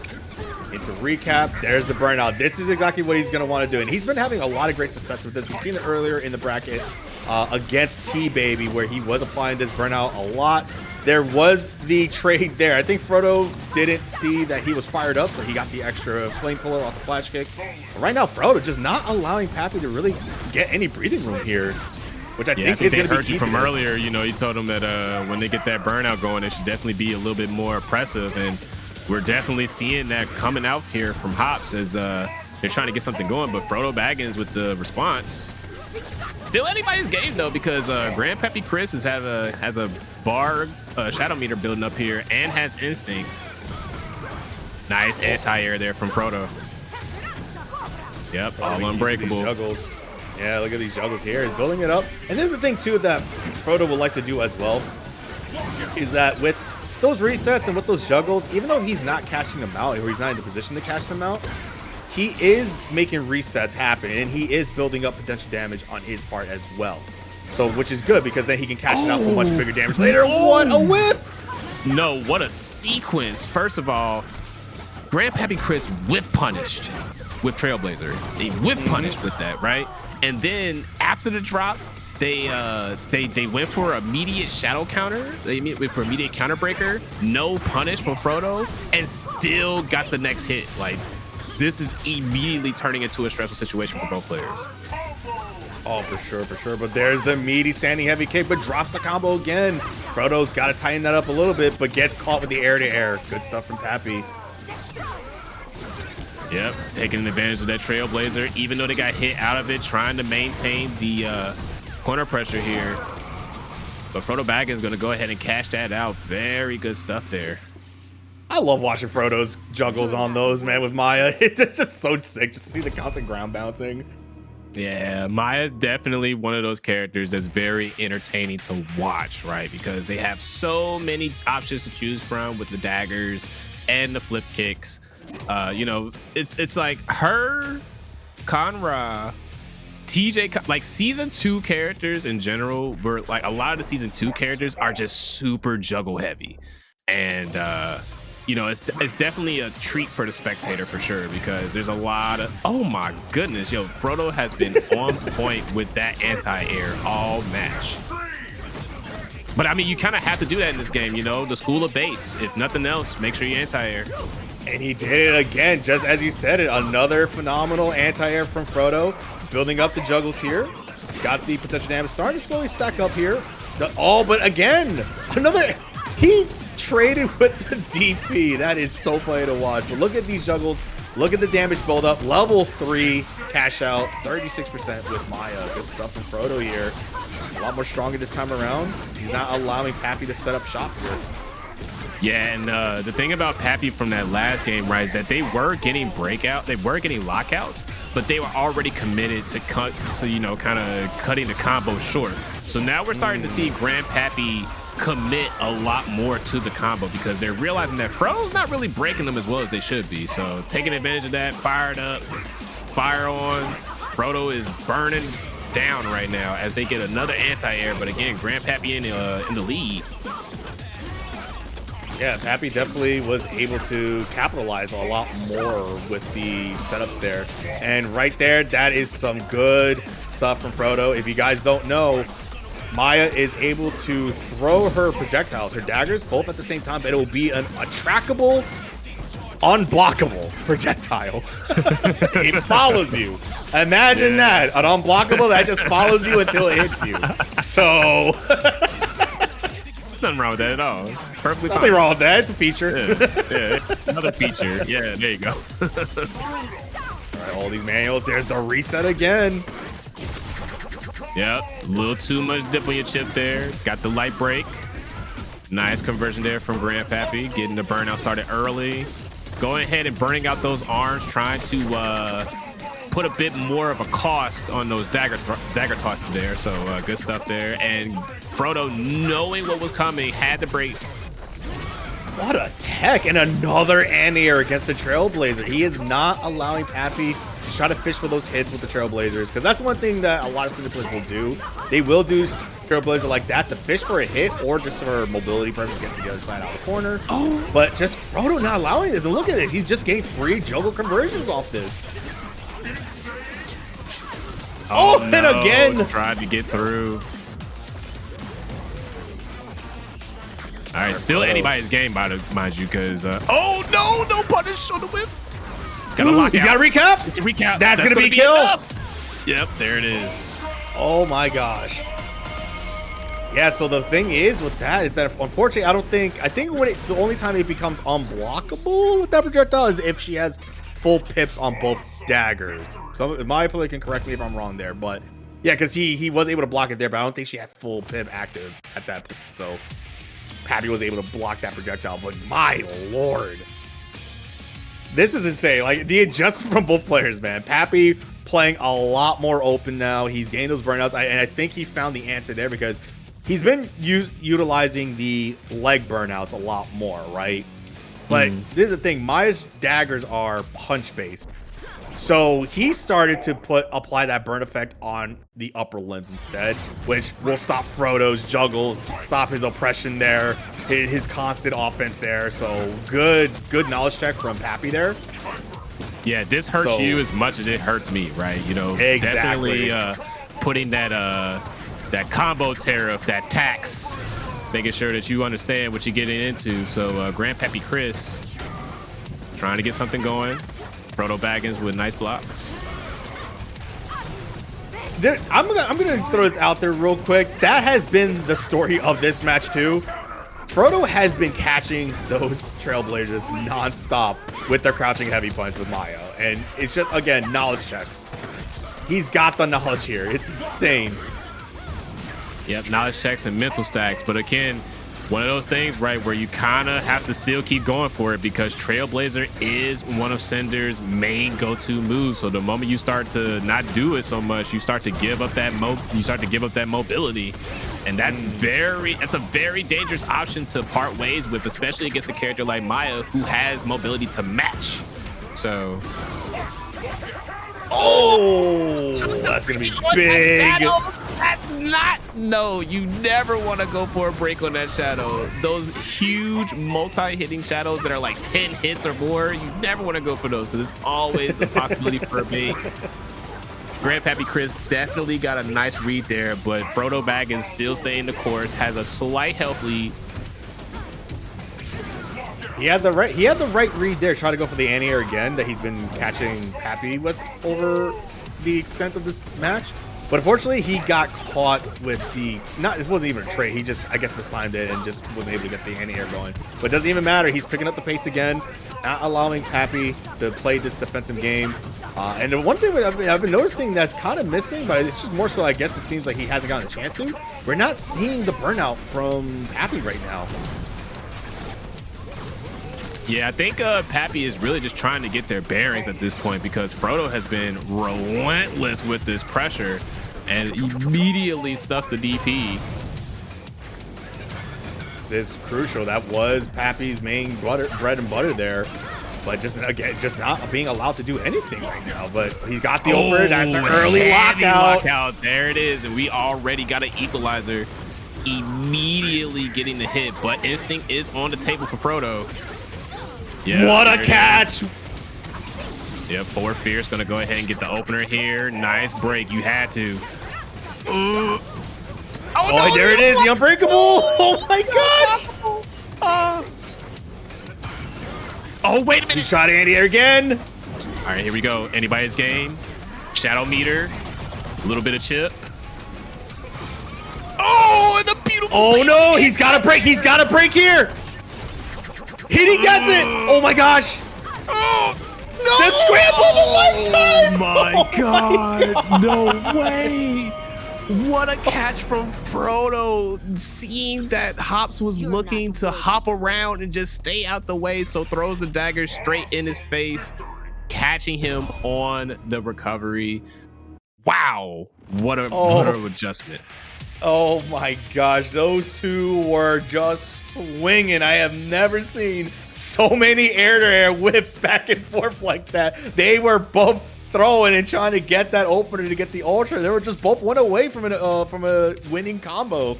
But my lord, I will say, Pappy is doing a much better job here too, because as we were complimenting Frodo with catching those anti-airs with the crouching heavy punch and basically checking him for it, Pappy has been delaying some of these Trailblazers or throwing something else instead of Trailblazer to whiff out those anti-airs now. So he is catching Frodo. And it's actually something that he's been doing all bracket as well, you know, so definitely something that he has practiced, something that he's prepared for. These juggles are just stacking up. Pappy. Oh, okay, I like it. So, yeah, so right there, Frodo was anticipating the counter break there because Pappy has been waiting for the last hit or the last cartwheel of that combo juggle to go for a break, but doesn't do it this time. All right, trying to get something going here with the target combo. Here we go, get another opener. No dice on the counter breaker there. Grandpappy Chris starting to take a little bit more risk, and I understand because you're trying to catch him slipping, but Frodo staying solid. And this is game point for Frodo. So if Frodo wins, Pappy is out. So he is doing his best to stay alive as much as he can here and bring this momentum back in his favor. But Frodo has been answered. That's gonna be a free flash kick. Good stuff from Pappy. Yeah, builds up the potential damage. Yep. Yep, gotta respect that. Oh, we're getting dangerous. The counter breaker got it. Lands. Yep. Again, mental stacks. Who is going to break first? Again, if you're still cranking out those options, that means your opponent still has to consider those options. So good stuff there on Hops. Keeping things solid, keeping things even. That was a good hit from Pappy. Seriously, and like Pappy actually caught the recap off of Frodo's attempt there with the Trailblazer. So good stuff there from Pappy. Yeah, and Grandpappy there tried to get another counterbreaker there on the Shadow Flamethrower, but FrodoTbagginzz learning their lesson from the first time. Oh, thought they were gonna go in, but gets caught and gets the break. He had to do it, man. Oh, he doesn't have meter though. That's gonna kill. That's enough. Oh God, Frodo. Wow. You're not worthy of break. With the $74.49 exact donation, putting us well over the $100 mark, putting us to $150. Thank you so much for the donation, y'all. Listen, we appreciate every single one of you that is here today, joining us for some good old KI. It's a great game. You should definitely try it out. It's free, okay? There's no excuse. It's on PC. In multiple versions, right? You can go to the Windows Store, you can go to the Steam Store, either or. You can definitely get going. Because, you know, people like to do that, right? They'll be like, man, it's only available on the Xbox app. You can download it for free. It's not like it's behind a paywall or hidden in some dungeon somewhere. You got to go through all these steps to get it. Like, you just go and you just download it. Like, oh my goodness. But here we go here. Like you said, you know, Grimothy breaking out the Spinal. And I can definitely see this pick, right? Because Spinal is a great character for shutting down resources in general, especially for characters that are very resource intensive, like Mira, right? Constantly using her own health, constantly using meter, needing meter to approach from full screen, right? And not to mention constantly using those bats. So Spinal having access to the Kraken shield, being able to just kind of just literally just eat them and just continue doing what he does, locking out the instinct, locking out the shadow meter, having full screen presence to challenge Mira's full screen presence, right? With the teleports, definitely can work out in their favor for sure. And you kind of called it, right? You know, we definitely had a chance to see some variety today. Yes, we do have an Aria mirror coming, but let's look at the positives, okay? We got Spinal, we got Mira, we got Maya, we got Cinder, we got Shadow Jago. Listen, we got Sabrewulf. Hey, it's not a bad characters. It's not a bad day to play KI. I'm just saying. Where's my Rash players at, bro? Did all the Rash players really fizzle out like this? I'm upset, bro. Missing. That's actually kind of surprising. I'm not gonna hold you. I thought I'd seen at least one. Like, I'm going to Comment Breaker. Do I gotta bust out the Rash for the one time? I think I do, bro. But here we go. My brain off and just swing around all day for free. It's a great feeling, man. Come on. But here we go. Game number 2. Grim. Oh man, gets caught trying to break the air-to-air there, but right now that's gonna pay off for Feedback King. I'm actually really surprised that he decided to go to Spinal Pit because, you know, Spinal, he's got great, you know, shutdown, you know, shutting down resources and everything, which is great. But against characters that have like high mobility, that's where Spinal tends to really suffer against, especially against like a character like Omen, who could just really willy-nilly teleport all over the place. Mira can kind of just fly all over the place, and Spinal really can't do much to that. And yeah, we like, kind of saw that there. Pick baby or uses like jump fears, but again, like you said, like it's a very limiting situation for him. Yeah, exactly. But you know, it's crazy, like how quick Feedback King was just able to shut down Grim. So we're gonna see if he's gonna stick with the Spinal pick. Maybe it could just be one of those things where maybe he just, you know, wasn't really comfortable there. You know, it happens. Or he might just go Fulgore and just be like, you know what? Nah, didn't like that. Yeah. So here we go here. 1 game apiece for both characters. Feedback King, you know, doing great work with the Mira. Grimothy Reaper sticking it out with the Spinal. Trying to get something going here, but gets punished for the teleport. The bat's catching him again on the teleport. Gonna have to do this the old-fashioned way. Yeah, good pressure right now from Feedback King, but he is bleeding a lot of that health bar on him. He tried to get the command grab, but short combo from Grim. I don't think he was anticipating the early lockout like that, so I think he was just trying to keep the combo short, just to get something going. But hey, it worked out in his favor, honestly. Yep, already amassing those skulls, so definitely getting some extra pressure options here. And I mean, even though Feedback King had a great start, Reaper has already turned this entire situation around as they get the counter breaker, and that's going to be a huge chunk of damage there. A smooth 58%. Gosh, no assembly required. Oh my goodness. Like he was like, all right, you shut me out really fast. I got to return the favor real quick. And wow, that one was just very, very impressive from Grim, just how fast he was just able to sweep Feedback King in that game 3 there. You know, again, showing how knowledgeable he is at being able to play multiple characters. You know, it is one of those things, and it looks like Feedback King is hopping off there real quick, which is fine. You know, there is no time limit. Give yourself a quick minute to give yourself a breather. You know, shake off all that what just happened. You know, it's a knowledgeable thing to do. Experience. It shows that give yourself some leverage, breathing room there. But no, Grim was just all over that game. Yeah, no, for sure. And that has been, it's been a great showing from all of these players. Just the sheer amount of adjustments that have been made per game, not even just per match, but per game, per round even, right? Yeah. From the, from like, I always say this, people might see a 3-0 on the scoreboard, but that's never the full story. You know, if you take a look at the FrodoTbagginzz and the Hops Grandpappy Chris match, right? It's a 3-1 score, but there was so much more to be seen, to be said and to be seen from that match, right? There was just so many good things that both players were doing. And, again, somebody has to lose. So, it's going to be like that. But again, these two players are immediately counteracting each other. As you can see already, Mira, Feedback King, doing their best to get their real estate going, but Reaper doing a great job of just maintaining the pressure.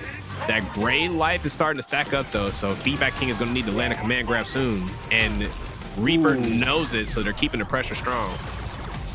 Yeah, right now Reaper has been having a lot of success right now. Oh, that could have gone into Ultra. Gets the Ultra anyway, but right there, Feedback King unfortunately was in a position where his resources were locked out again. He didn't get instinct. He literally just got instinct as the Ultra happened. So that was. Should we give respect where we give credit where credit is due? Oh, is it my birthday? Is it Christmas all over again? Is there a gift that was missing that I just forgot to pick up at my doorstep? We got Gargos in the building. This is a blast from the past for me. This is actually my very first top 8. Well, not my very first top 8. Yeah, no, this might actually be my very first top 8 match in this game. It was me versus Pink Diamond at Summer Jam, where I won, by the way. I won that. And it literally went to last game, last round. And this is exactly how it went. I was in the corner getting hit with the air unblockable, with the air command grab. And I got a shadow counter and I won the game just like that. I kid you not. Yo, that was the craziest thing. I got up and ran across the stage and everything. And yes, to answer your question, Rash is still top 5. He's number 2, and I will die on that hill. He is number 2. I'm tired of hearing that Rash is not top 3 or top 5. Where is the shenanigans all? Because we haven't seen Rash win a tournament yet. Okay, cool. He hasn't won offlines even before the nerfs. He was still number 1 though. It don't matter. He's literally like mine in this game. He's still like number 2. It's okay. Anywho, Frodo get the first life bar. The character is good, not the players. So, We can't help it if the Rat players they prefer to eat glue as opposed to, just taking the win. But right now, I'm getting sidetracked. I'm so sorry. I did not see Rash at all in tournament, and have we gained these Rash nonsensical comments about Rash. I'm tired of it. But FrodoTbagginzz getting the DP right now against WolfSlayer. I'm actually really surprised. I actually didn't know that WolfSlayer played Gargos, honestly. So this is actually nice to see. I didn't either. I've only seen character diversity, man. It's so sick to see in this game, and I feel like this game is one of those games that you see a lot of the cast, because even though, like, yeah, there's tier lists, this and that, but like with every fighting game, you know, a character can work based on the player, man. Yeah, they might have like tools that might not work in certain situations and everything, or just lackluster. But like everyone in this game, it doesn't even matter. Like any character is potentially a good character, and you'll see a top 8 be filled with just so many different characters. Yep. Shout out to GC Yoshi. He's one of the goats at that, right? Batman mains unite. Oh, here we go. Yep, now we got, you know, both the minions out, Stabby and Fatty. Oh, that was actually sick. I didn't know that during the throw animation from Maya that those kicks actually are active to hurt the minions there. So that's actually really cool to see. Yeah, like they pretty much can get hit by just about anything. So as long as you have an active hitbox of some sort, it's pretty good to, like, you know, it'll pretty much like get them on the ground, if not get them out there completely. But yeah, WolfSlayerNinja getting the first game by the skin of their teeth. That is essentially the quintessential Gargos experience, right? He just never dies. He always finds a way out, you know, as WolfSlayerNinja is going to go ahead and get that first game. This is one of those matchups that is pretty polarizing because, and I mean, that's just kind of how Gargos is, because once they get the minions out, it's no longer a fighting game anymore. You have officially entered bullet hell territory, right? So very true. You know, so very good stuff there from WolfSlayerNinja for managing to get the minions out there in time to help secure the win. The perfect heal, right? They're always finding a way to win at any cost, right?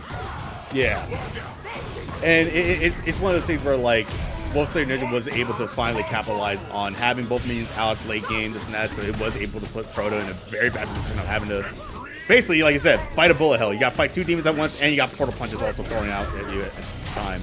But yeah, right now, Frodo started a little stronger here. These command grabs mix-ups are very, very, very, very, very annoying to deal with as well. You know, throwing the normal bone into canceling into command grab is very tricky to deal with. Yeah, and I did like that WolfSlayerNinja opted to go for the meter steal when they landed those command grabs at first, right? Because Maya without meter is low-key kind of honest, you know, because she doesn't have the ability to convert so much. Like, obviously, she still has tools to get in, but she doesn't have the ability to convert too much, and she loses a lot of her, like, projectile invulnerability, and not to mention her DP is not as strong. So yeah, that's very smart on WolfSlayerNinja's behalf to make sure that they keep those resources in check. And right there, they had an opportunity to get away from the shadow, but just kind of mistimed it a little bit there. But again, you know, FrodoTbagginzz having to cash everything out just to even the scales. Yeah, and this is also one of those cases too where it's nice to have the minions out, because with the minions being out, Frodo, as you can see, when he does his jump-ins and everything like that, he is utilizing the dagger assault to try to get in, fish for like some hits there. Oh, fortunate timing on the shadow counter. But the thing is, the minions are the ones taking that hit. So he can't get a free hit off Gargos, unfortunately, there. Oh, but no punish, but gets a backdash. That was a bit risky there from WolfSlayer, going for the backdash after the fierce kick. Neutral. Here's the instant get pop. The freeze frame, anti-air, never mind. He beat the command grab. Wow. My grab's better than yours. I was curious, like, which will win in that scenario, but it looks like, I guess, Gargos gets stuffed on that. Interesting. All right, builds the potential damage more. Oh, empty jump throw. We love to see it. Oh, tried to stop the approach there, but FrodoTbagginzz showing no fear. I mean, why would you be when you have a literal traveling unblockable giving you back up? But, you know. That can multi-hit too, nonetheless, by the way. The minion took the hit, and it still hit Gargos afterwards. Yeah, so it just keeps on rolling. Look at stuff. Right, yeah, no, Frodo answering back there, taking a game of his own. Now we're tied at 1-1. Now going to game 3. Oh, boy. Oh boy. Yeah, it's been getting down to the wire in a lot of these matchups, folks.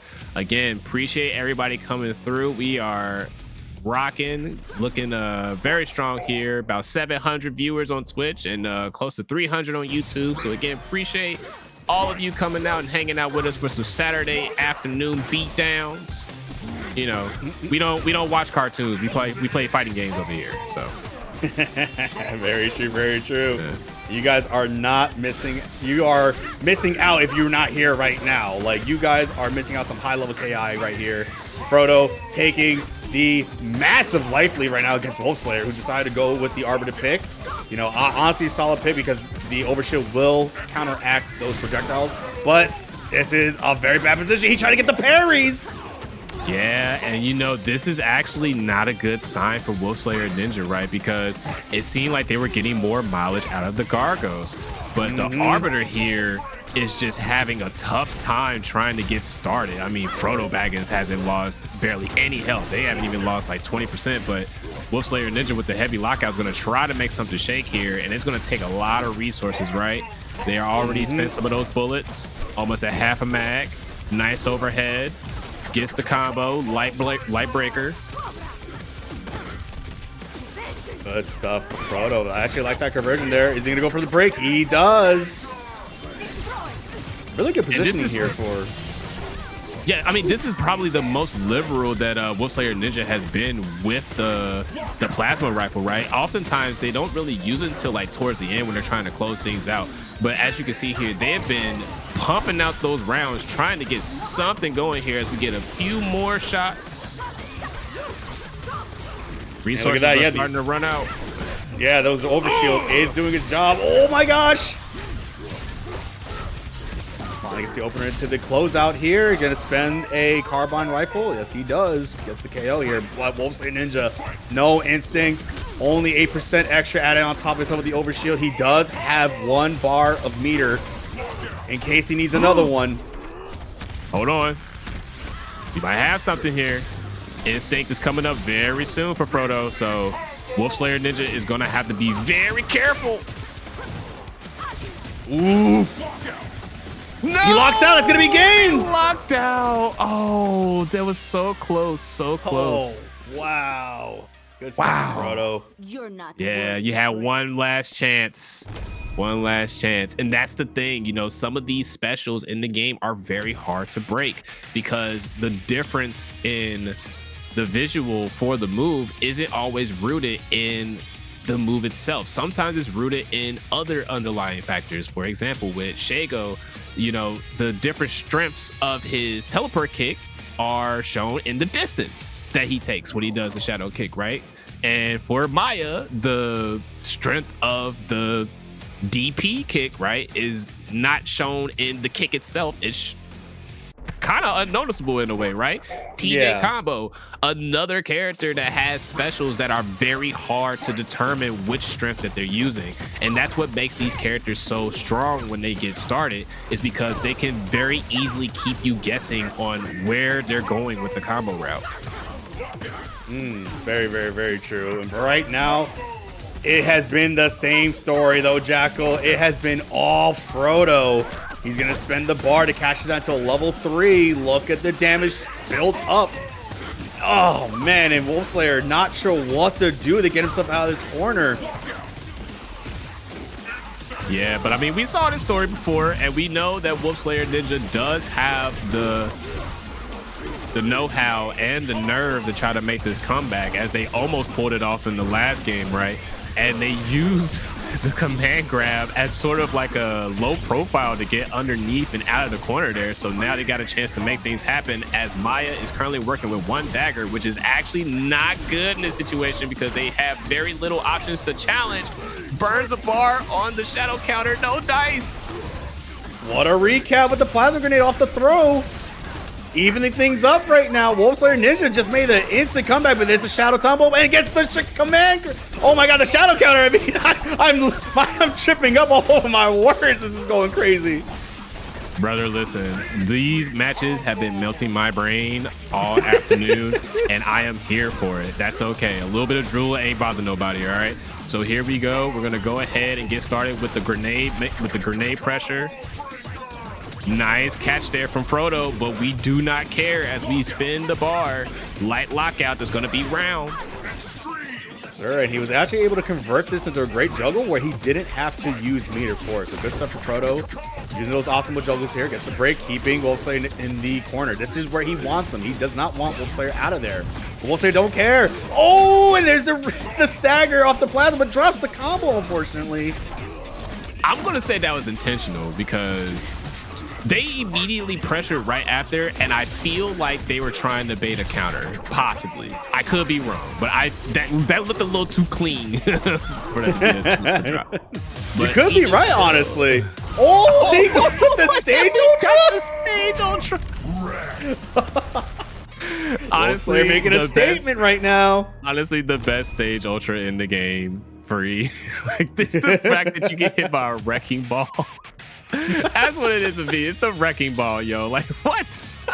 I just like it when it's TJ Combo doing all the stage ultras, just because he just yeah. Just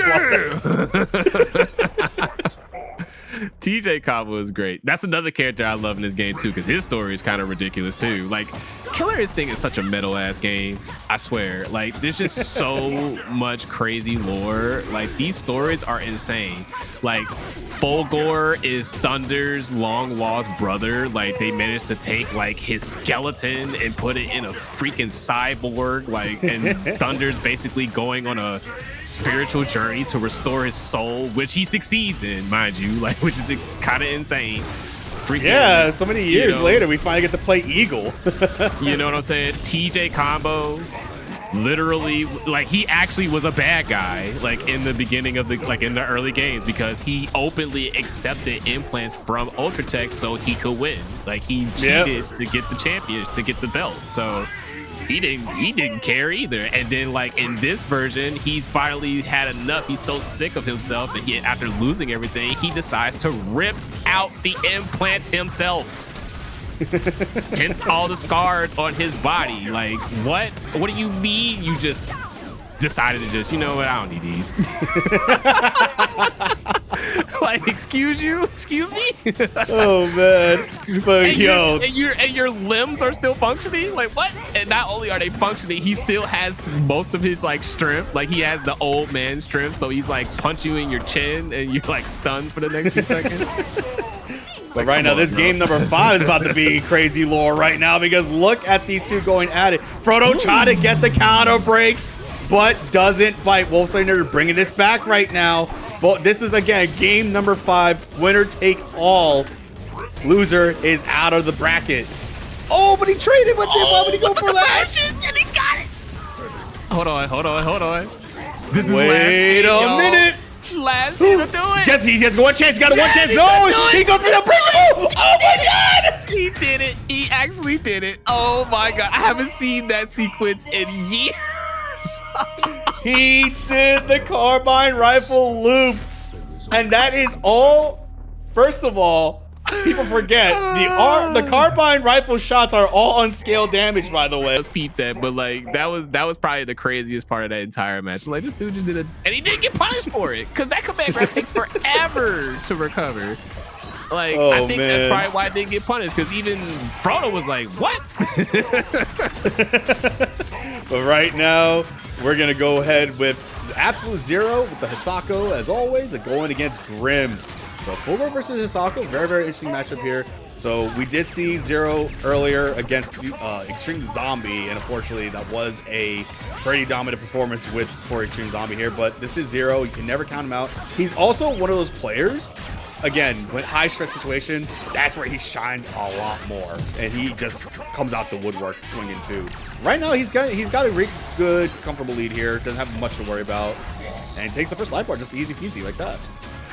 Yeah, for sure, you know, and Absolute Zero seems to be a bit more warmed up here, right? And that's kind of how it is for some players too, you know. Sometimes the loss is what wakes them up, the Justin Wong factor, right? Because you see it all the time. Like they'll lose like literally the first 1 or 2 matches, and like they'll lose like the first or the second match, and then out of nowhere they just turn up and then immediately go on the tear. Absolute Zero is on an absolute is putting on an absolute clinic right now, doing great work here. Grimothy Reaper keeping it going, but it's gonna be tough. Yeah, for sure. And I've noticed that there was a shift in the momentum there too in this matchup right now. Great use for Zero from those long normals, by the way. But like Grim was playing a lot more toy oriented there, because he was just, you know, just backing up, using lasers there, and he was actually just slowly picking off away at Zero's health bar at that to take the play bar. But right now, Zero just took all that and threw it right out the window, and just again shifted the momentum back in his favor.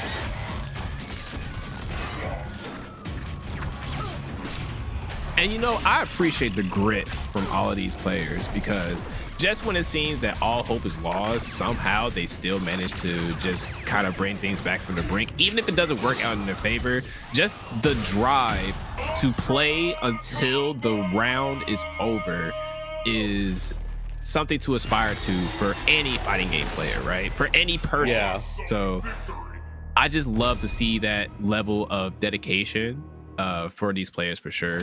Because I mean, Reaper was definitely trying to make something work there, but Hisako, you know, Zero, once Hisako gets the life lead, it's extremely difficult to come back, because not only does she have the damage, she has the range and she has the counter. So at that point, you are just taking piecemeal after piecemeal, trying to find a way in and hoping that they make a mistake. And with Fulgore, it's very difficult to do, because again, Fulgore is a character that's been around since season 1.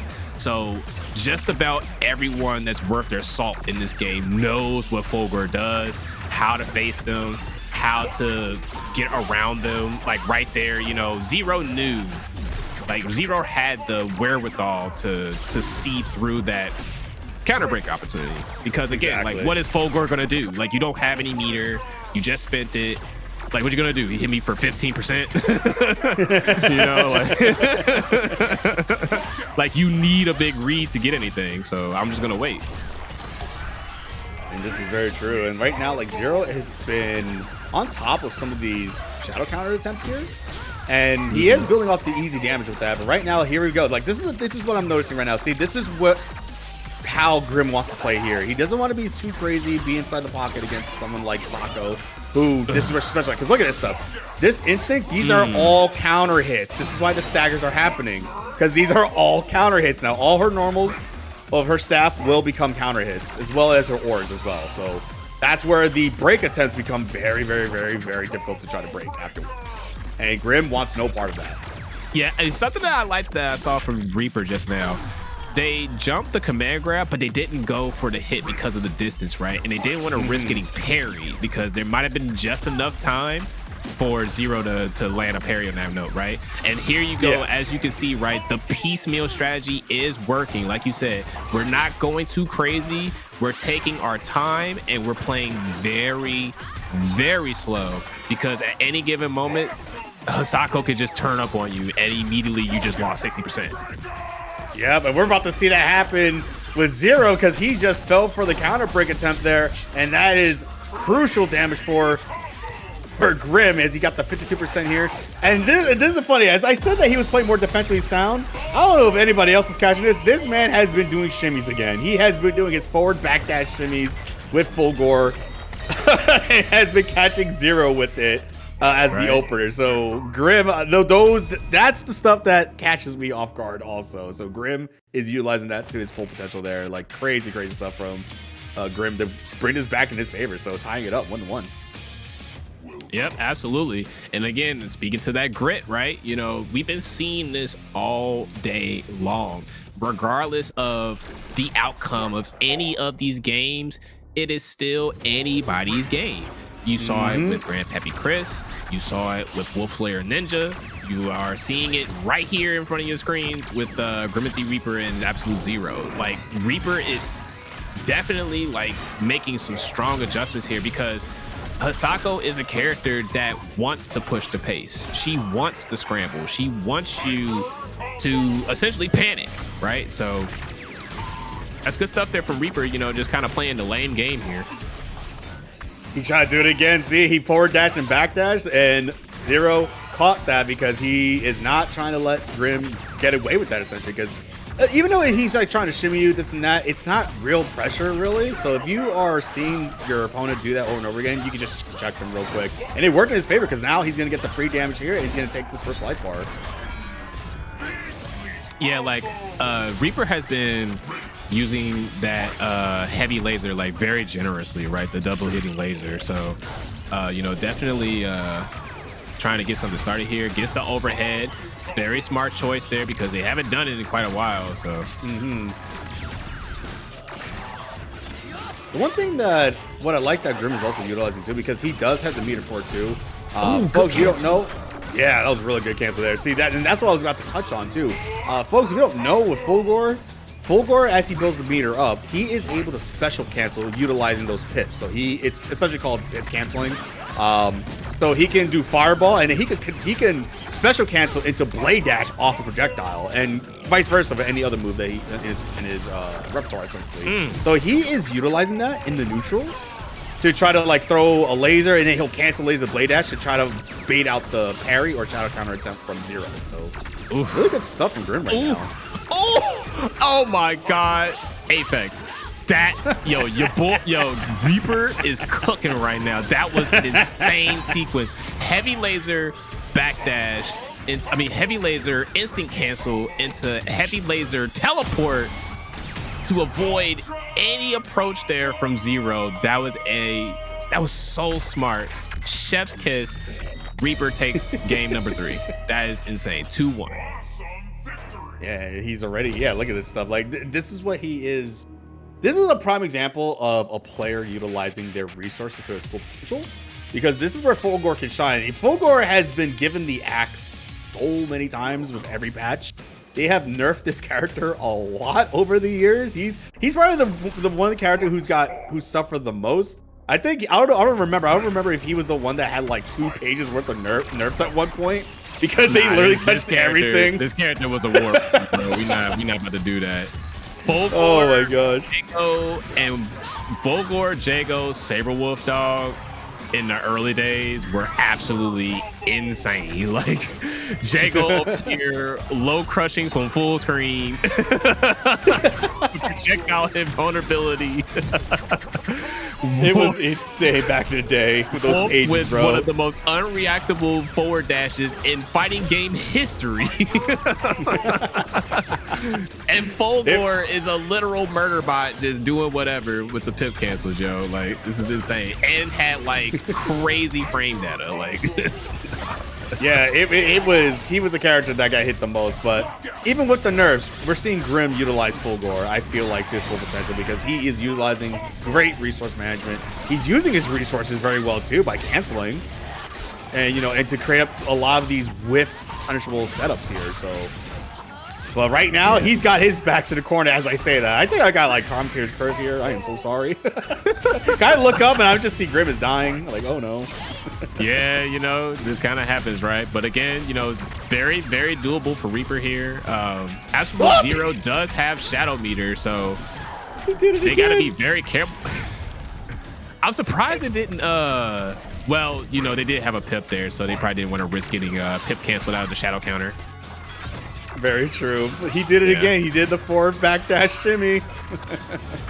I mean, that's kind of the Fulgore special, right? Because the dashes are so good. Ooh. Oh, I just forgot about that. Someone just mentioned in the chat. Remember, yeah, Fulgore did have an anti-air laser at one point. Yes, oh my he gosh. did. Yes, I forgot about that. Yep, they would crank that so many times too, because his lasers were just so fast. Yeah, his lasers were insane. I guess he was the face of the series, but geez. Like, yep, there it is. So if you notice on the screen, right, the double hitting laser, you can see each individual hit, but you see how it is like on the ground there, like when he doesn't actually land it. That's essentially how fast it was on hit.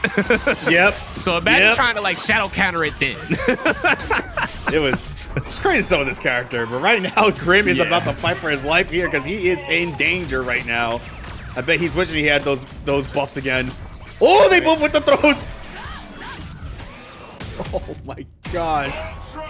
And just like that, Zero ties it up 2-2. We got another game 5 here in loser side of this tournament. My gosh. Yeah, nobody's These two are trying to get stay knocked alive. out early. Listen, this pie has been growing. There's a little extra motivation now in the bracket, so definitely trying to get things going here.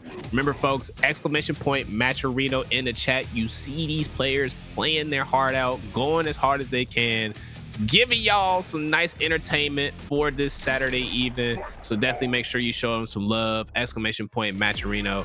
And then for those of you that are trying to keep up with the bracket as this madness continues, exclamation bracket as well. Make sure you keeping up with that. Right All right, now, here we go. Yeah, Grim is trying to go back to that defensively sound gameplay right now, but it looks like Zero is just not allowing him to do that. He is throwing projectiles as much as he can, but with Hisako's forward dash, it low profiles projectiles. Whoa, that linked. Oh my gosh, that was actually kind of crazy from Zero. Yep, get out of here. Yep, get me out of here. Yeah, did the overhead one too many times. No, it's coming now. He shimmied him again with the dashes. This guy Grim. I mean, the strike throw game has been very strong here from Reaper. Reaper trying to go for an early counter break here. I do respect it because, again, you know, look, Zero's trying to do it too. So at this point, we have now reached what layer is this? Like layer 4, 5? Definitely, man. We're reaching deep into mind games right now. We're deep in the bag. They are throwing everything out there, trying to basically disrespect each other as much as they can with their defense here. But here we go again. This is what Grim wants. And right there, Zero was anticipating the laser beam again to low profile it, but this was the ground laser this time around. So unfortunately, he was getting clipped here. But that could be a KO, but never mind, the break. Yeah, Reaper doing their best to try to hang on to that pixel of health, but it's kind of hard to do against a character like Hisako. Again, trying to get out of the danger zone, but Hisako forward dash so fast. Ooh, great unbreakable recap there. Ooh, the staggers, here we go. Oh no, missed time to breaker. And doing great work here, getting those DPs. Yeah, you gotta be careful with those. Again, mental stacks, right? I'm gonna keep trying to shadow counter these because I don't believe you. You're gonna have to make me a believer that you're gonna pip cancel and get that DP every time. I'm not gonna lie, I was very scared for Grim for that shadow counter because this is the thing, Zero at that instance had full wrath meter, and he's gonna advance into loser side, sending Grim home. But as I was gonna say, I was so scared for that shadow counter because that could have backfired, because when Sako has full wrath meter already, that some matchups that seem just absolutely insurmountable can still be overcome if you play it right. But here we go, Very folks. true. The match that we've all been waiting for. I know I have. The crowd is on the line right now. Who's the better Aria? We got the OG Vet Chronicle against the new Blood Extreme Zombie. And there's the thing, Zombie has beaten Kron in this mirror match a couple times already. Mm-hmm. And I kind of like it too because, you know, Kron's rocking like the muted palette, right, with the old school like black and the old school mask, and Zombie's got like the full gold, like dripped out. He's got the champion color, bro. He's got the combo breaker crown.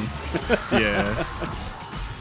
So right now, Kron taking the first life bar against Zombie, which is honestly, you know, I'm a little impressed because again, it's, like in recent games, it has been Zombie that showed a little bit of more dominance in the show. But who knows? Maybe the break that Kron has taken since the Evo tournament, maybe this was what he needed. Oh wow! I like the idea. I like the idea. Knew that the DP was coming after the instinct cancel. Tried to get out of there, but the DP just too fast. Sure. Honestly, I thought they had multiple stacks of armor, so that's why I was a little surprised that that got blown up by the shadow blade there. Oh, the shotgun knee. That's gonna be big damage. He wants to get rid of this body here. Ooh boy. Oh yeah, we already know what you want to do. We're not respecting it at all. Did you see how much this man was spamming that down? That Kron was teabagging there, not out of disrespect, because he was just anticipating, is it gonna hit high or low? I need to be ready to block both instances. Right? I have never seen a man spam the block. Punish. Yeah, and that was an amazing whip punish there from Chronicle using the low blast there. Nice conversion, gets the shadow, and that's going to be game number 1. Wow, Kron taking game number 1 over his zombie. Wow, this is good stuff. I think Kron is trying to send a message real quick to Zombie like, hey, I know you want combo breaker, but I'm the real Aria. I think that's what he's trying to say right now. Everybody gets one, right? Or maybe a couple. But I'm going to get you back. Don't worry. You gotta see where Zombie sets up here. When you leave, I'm going to be talking again. All right, so. I'll be quiet. So we already got a great start here. Chronicle getting the first game. And again, folks, this is winners finals. So this is to secure top 2 at least. For sure, yeah. If whoever wins this is guaranteed a 2nd place, or if they win the whole thing. But we're gonna see. Because Zombie has been here before. He's been down, down for the count a little bit, but he always knows how to come back here. It's just I think Kron right now knows how Zombie plays. He is not allowing him to have any type of free reign here, where he can get all these crazy setups and movement going. And I think that is the key right now. Backdash there? Oh my God! What a backdash! Nah, that was nuts. That was kind of insane. Yeah, Zombie is just struggling right now. He is not in a position to get anything going. He is trying to get the momentum on his favor here, but there's a thing. Kron is keeping him in place, and he is not allowing this to happen. Yeah, and honestly, like I feel like that's what we've been seeing more of during this bracket is less about the matchup on paper and more about the interpersonal matchup, right? The matchup between the players, because again, like everyone here is like no one's new here for real. Like everybody here is pretty much a vet in their own respective right. So at this point, you're just playing the player. Like the matchup is what it is, and you understand that. So yeah, like you said, Chronicle is just essentially killing all those spots that Zombie's trying to pick. Exactly. And just again, like right now, Zombie has having just a lot of trouble there. Unfortunate a body swap there that is punishable if you do it at the wrong time like that. Oh, what a punish from Kron right now. And another shotgun knee to get the opener. Oh my God, that's a kill. Wow. All right, we're going to go ahead and play the lane game here. Base body already out. We're saving the blade for last, just in case. The reset's coming in clutch right now, but there's the break from Kron. Has to break that momentum right now. And you know what? I kind of like that from Chronicle, trying to secure, just forcing Zombie to go for something there, because in a way they force him to come off of resources there. So at this point, they have the blade body, they got the instinct. Zombie does not really have much to go off of here. And as you can see, even though they got the hit, it just wasn't enough. Yeah, definitely for sure. Now Kron on the verge of sending Zombie into loser's side at least on loser's final side. This is one of those cases, again, it just seems like this was a much stronger showing from Zombie this time around. He was starting to be able to get his stuff cooking there, but Kron is staying on top of just being like, hey, I know what you're trying to do. I know you're trying to put me in this, situation where I'm just going to be sitting duck. I'm not going to let you do that. So he is forbidding Zombie to get his game plan going. Zombie is also great on paper. Zombie is also great playing in the neutral. He is great on, picking his spots to get in the openers and everything, right? But where he shines a lot is when he keeps you still. And Kron is not letting him try to get that opportunity whatsoever. I think that's what hurting Zombie. But we're going to see Zombie answers East Coast. Question need answers. I was literally just thinking to myself, I was going to ask you that. I'm like, where do you think she's stomping on? Like, because she's clearly looking at your face when she's talking to you, and then where her foot actually goes is not where she's looking. But especially when it's Aria, because remember, Aria blows up and she disappears. So what is she stomping if Aria's gone? Yeah, who is she talking to? Who the hell did I hit? Well, we already know who Kron is hitting, and it's that body out of here. First body gone from Zombie.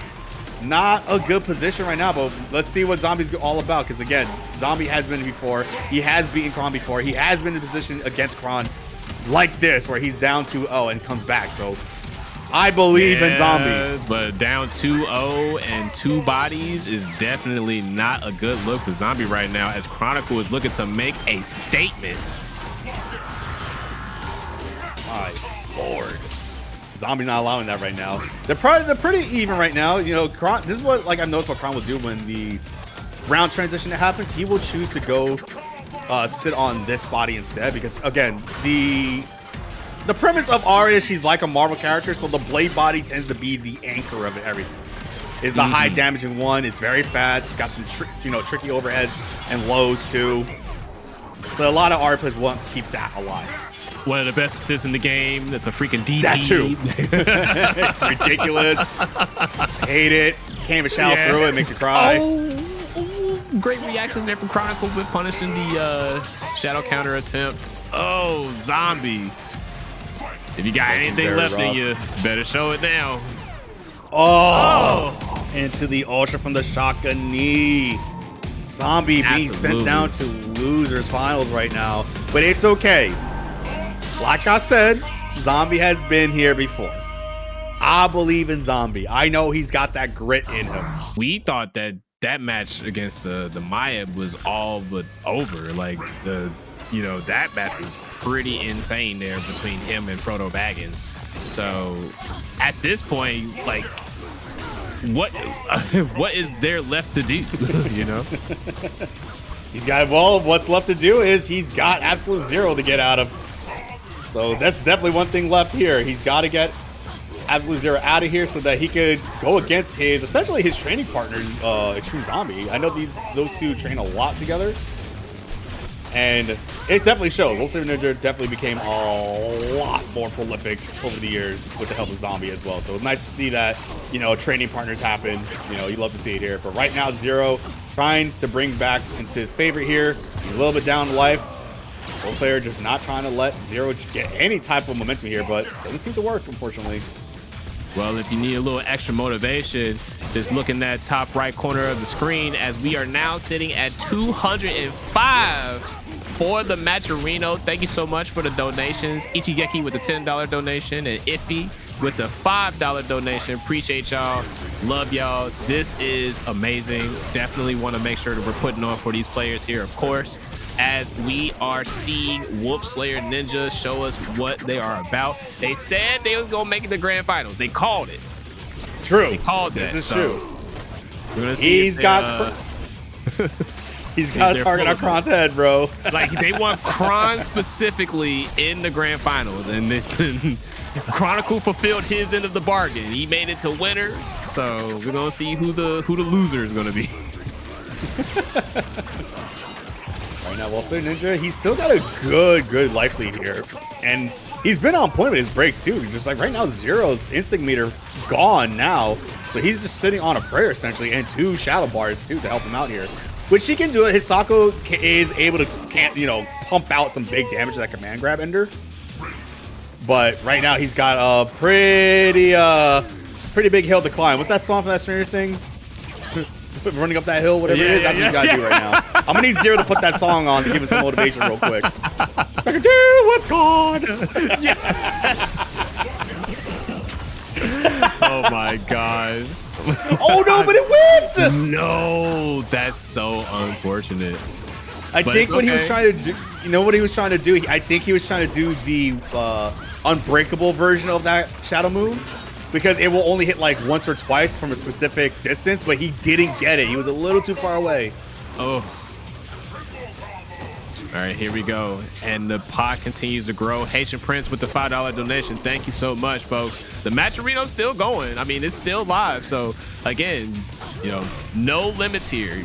Feel free to, contribute what you can, if you can. Exclamation point Matcherino in the chat, of course. Oh no, he could have gone into Ultra, but he went to the Juggle instead. Oh no, he didn't miss the whip punish again. Wow. No, I'm shocked. I'm just as shocked as you, man. I'm actually just as shocked as you. I thought that was gonna punish. Yeah, that was kind of of small, crazy. I feel. Yeah, now that I think about it, it was just enough delay because of her height. Like, the grenade has to go down. So it's just enough of a delay to where she was able to block. Like, that's kind of crazy. My But gosh, WolfSlayerNinja manages to clutch it out, getting the first game here.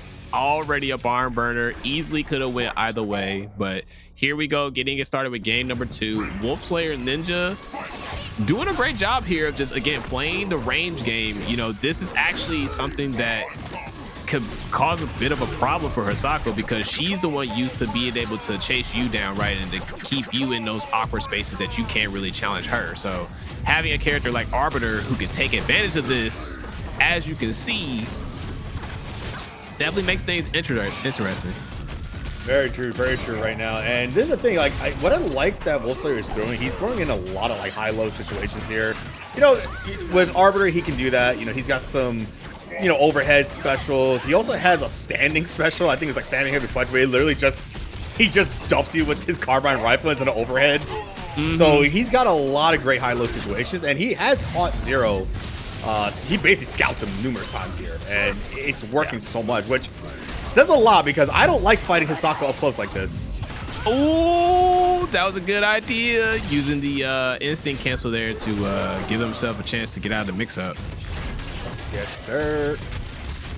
No, Zero, honestly, this has been a lot more even this time around, because Zero is checking the Slayer a lot here too.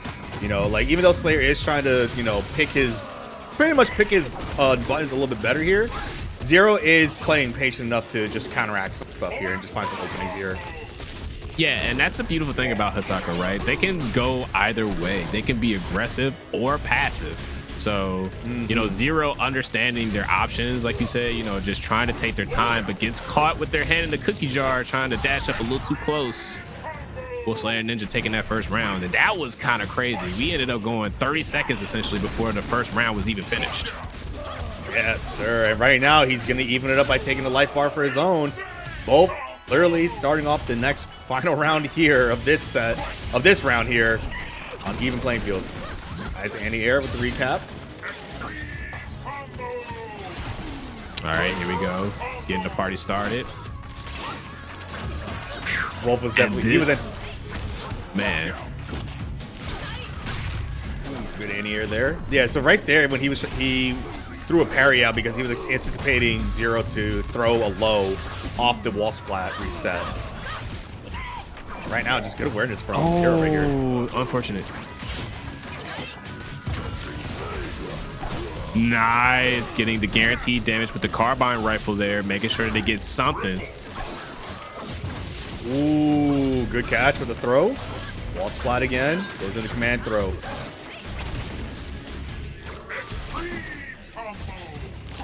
The anti-jump level was kind of crazy from Zero, but good block from Slayer.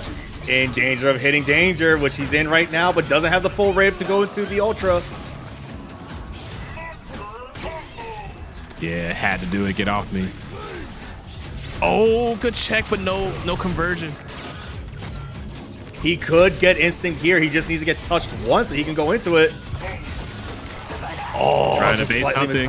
Oh! Wow, what an anti-air. That was a crazy juggle, too. I didn't actually think that was going to work. Oh, 10 seconds left. Zero, is he going to lame it out? He might. He's trying to wear out that instinct.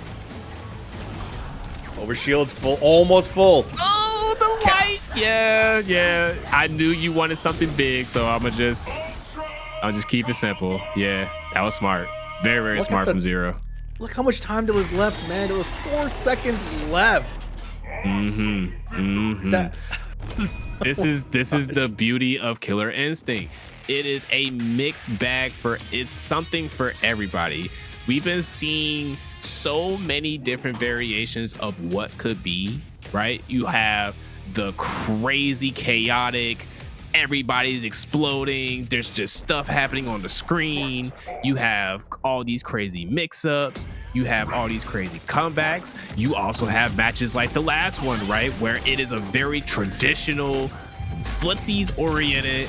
I can't hit you, you can't hit me, so we're just gonna see where we stand out in this. So again, you know, like this is just what happens. This is the stuff that you're accustomed to at this point, because this is what happens when everybody's busted. Because you don't want to get caught, they don't want to get caught. So, you know, you get this stuff here where everybody is just kind of waiting for the other shoe to drop.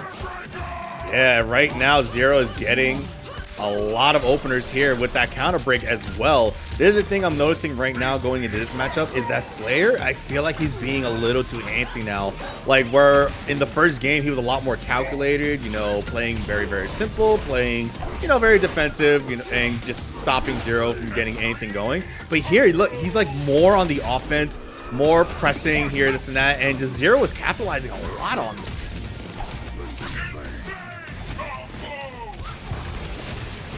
Oh, try to get a conversion there off the jab, but no dice.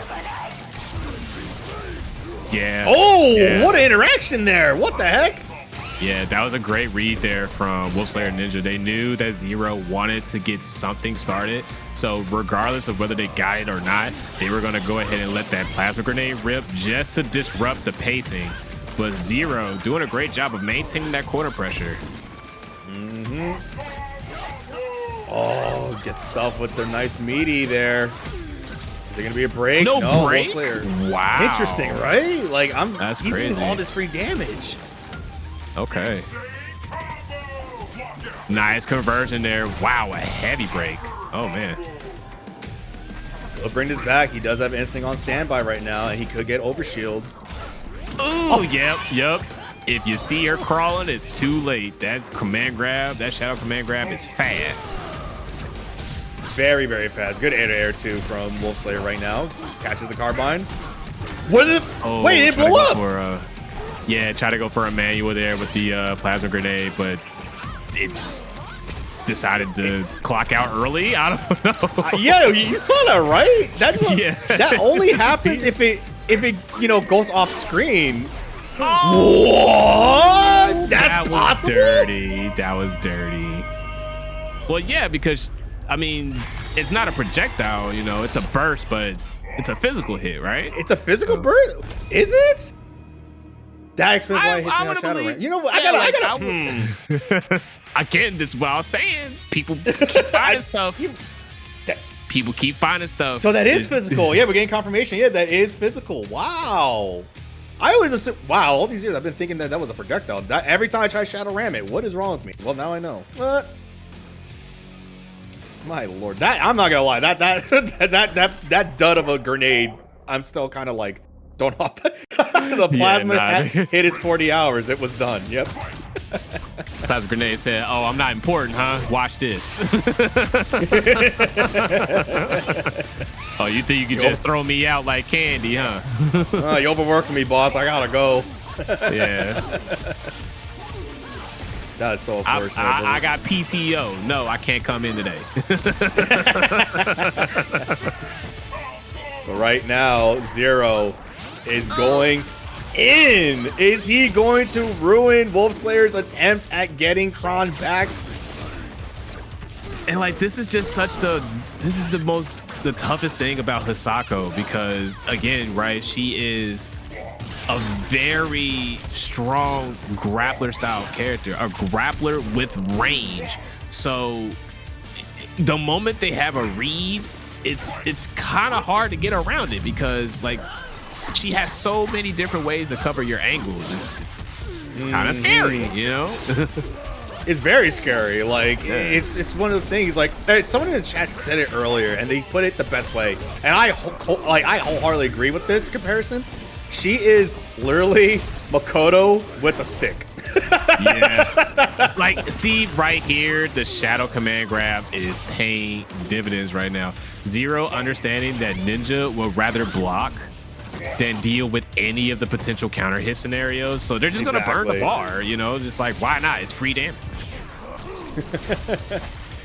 Like, this is like, yeah, Zero just went full on in. And look, now he can afford to do this. He could just sit full screen, and he could just let Wolf, you know, think about like, what do I do to get in? Like, this is a rough. Like, he ended up getting up on that hill, and he ended up pushing Wolf off the hill. Come on, it's just a little girl, man. What are you scared for? Get in there.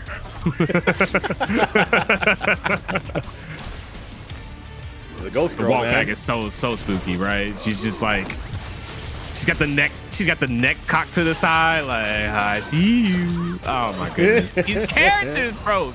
10 plus years. Hey, she is 10 plus years. 10 she said, go back to Halo. 10 plus years. Look son. at it, y'all. Look at it. Look at it, chat. This game is over 10 years old, and they were doing things like this. Exactly. I think if they can find a way to establish that in this match, they might have a shot. Because again, right, Aria takes a lot of damage, and Hisako has it in spades. So we're gonna see what happens here once Absolute Zero gets a little bit more resources under their belt. Yeah, and I feel like what it is too, because you touched on it earlier as well. Like I feel like now Zero got his bearings going. You know, like I feel like when he ran into a zombie earlier in Winner's side, that definitely might have been like one of those cases where like it might have been still like something for him to warm up to. And now that we're seeing him open up a lot more as the tournament progresses, like he's having more success here. But again, a character like Aria, like this is where it's tough, because now what is, like you said, what am I supposed to do? Because now Zombie, it has all free reign, and Hisako kind of has to deal with it, unfortunately. Yeah, Zero's trying to do their best to approach, but you know, it's one of those situations where you do not have any real room for error. Because right there, right, they did manage to get that interaction earlier where they trip guarded Zombie on the landing there, but they missed the confirm and ended up eating more damage as a result. But this time they managed to land it. So now they got a chance to get something going here. Gets the opener. We're going to get a lockout. Yes, we do. That's going to be possibly first body. Yes, it is. It's enough. Yeah, and this is what's great about using your resources. If you are not 100% guaranteed or sure that your combo is going to kill, spend the bar and finish the plate. Make it kill at that point. And that's what Zero did. And look at this, the lockouts, that's going to hurt. Yeah, here we go. And saving the meter as well. I like that decision there from Zero. Understanding that they still got a whole other body to deal with. Popping Instinct early for Zombie, trying to get it going so in case they have a chance to build another. Ooh, almost got the ores there. Oh, the flip out. Oh. That was a reset, and that's gonna hurt. Spends the cash again. Almost kills. Yeah, that's a meaty. Yeah, you kind of have to deal with that.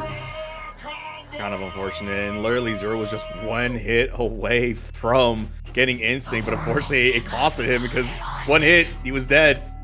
And we got the legend himself in the chat just pulling up right now. Keats, the man with the plan.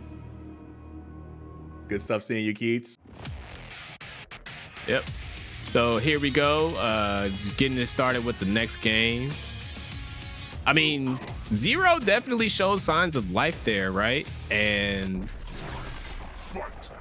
it wasn't a complete shutout, kind of like it was in the previous time that they met. So Zombies, Zombies definitely giving them what they got, but Zero's taking notes. Zero's definitely trying to make some adjustments here and there. Again, I think the best thing for Zero is to just literally just take all the damage that they can. Don't bother too much with like too many resets, right? Because any chance you give Aria to escape, they're more than likely going to escape. Very true, very true. And look at the damage here. See, this is what I like about Zombies combos here. As like flashy as they are, these are some pretty damn optimal combos, because look at the damage he pumped out with that ender. A lot of people would be like, oh, why'd you go for that, this and that? That wasn't great. It was like, yeah, you saw how much damage I did with that? It looked cool, but look how much damage I did at the same time. Yeah, I know, right? Oh, try to shadow counter the assist there, but didn't work out. A little rough right now. Yes, he kept him safe, but got the parry. Got a heavy lockout too. Can go ahead and take that first body. Like, this is still very doable for Zero here. They got full wrap and full shadow, so. Very true right now. Good blocks. There's the overhead again. It's so tricky. Dude, a jungle? What was that? Hold on. Getting something for Zero here. Medium breaker. Oh, tried to get over there and tried to get something started. No, the shadow counter whiffs. That's so unfortunate too, because that could have been a huge turnaround for Zero here, and the overhead is going to lock it down as Zombie takes game number 2. That was such an unfortunate drop for Zero right now. He had the right idea, but he just timed the shadow counter, unfortunately. And that costed him there, but man, just Zombie just playing out his mind right now. You know, he is hungry. I think he's the one that wants that run back with Kron now, and it's showing. He's hungry right now. Yeah, I know, right? Zombie is definitely putting on a clinic right now, but again, you know, it's gonna be a challenge because coming from losers against a player of the caliber of Chronicle and having to win not 1 but 2 sets, definitely a tall order for sure. Not impossible, definitely has been done, but we'll see how it goes here as Absolute Zero now finally has home court advantage as we are here at the Village of Whispers. I love this theme so much. It seems so sick.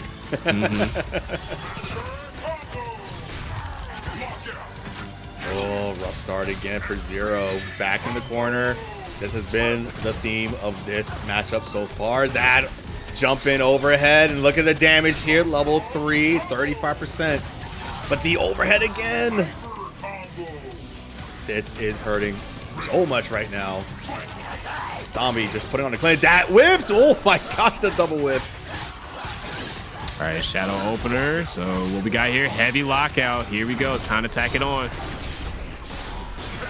Not quite enough. Good use of the blade assist call out there to allow him to give opportunity to get the body switch as well. So this is what I'm saying. Like, Zombie knows how to play this character. He knows how to keep himself safe, and he just makes great utilization out of those assists here to keep him safe here. Yeah, if Zero can land a hit here, this would be huge because the base body is such a problem for Hisako here because of just how much coverage it allows, whether it's in main or assist form. So already popping the instincts, playing no games. But again, this is what I was talking about, right? Just take the damage where you can, using the shadow here for the command grab once again. But it's tough. Zombie maintaining that range. Again, not going into that danger zone. I know what you want. I know where you want me to be. I'm not going there. I'm not doing it. Oh my god, he did it again! Nice block. Is this the blade? It is the blade body. He's gonna get rid of it. Okay, we got a game. This is it. This is huge. Boost and this base. is huge right now. Oh, raw grab. Stay patient. I know you want that last little hit. No, don't give it up like this. Oh, you gotta wait. You gotta wait. Yeah. No. He tried. That's a break. Oh. No, he didn't break! He was expecting the counter break attempt from that, and unfortunately, he guessed wrong. You're literally fighting a 1v3 at all times. But here we go. First match, our grand finals, chat. We need to hear you sound off. Show the hype in the chat right now. Who do you want to win? Do you want Zombie to make the comeback and end up taking this whole thing? Or are you guys rooting for your boy, my nephew, Chronicle? Sound off in the chat, y'all. I'll sound up on the mic. Come on, Kron, wrap this up. I'm hungry, bro. I got dinner. Yeah, you know what I'm saying? It's my cheat day, bro. I'm ready to go. Good shadow counter from Zombie. So I think what Zombie's trying to do there, so this is something that Zombie does against me. There is a counter to the shadow counter setup there, right? So, do you know, like, what? Oh, that's so huge!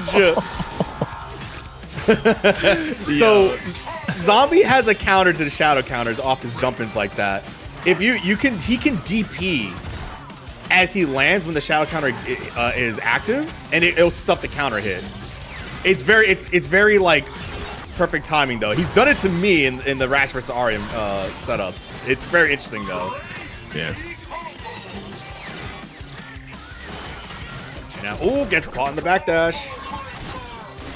Oof. There is just so much happening. Chronicle trying desperately to protect these bodies. Got to be careful with these assists.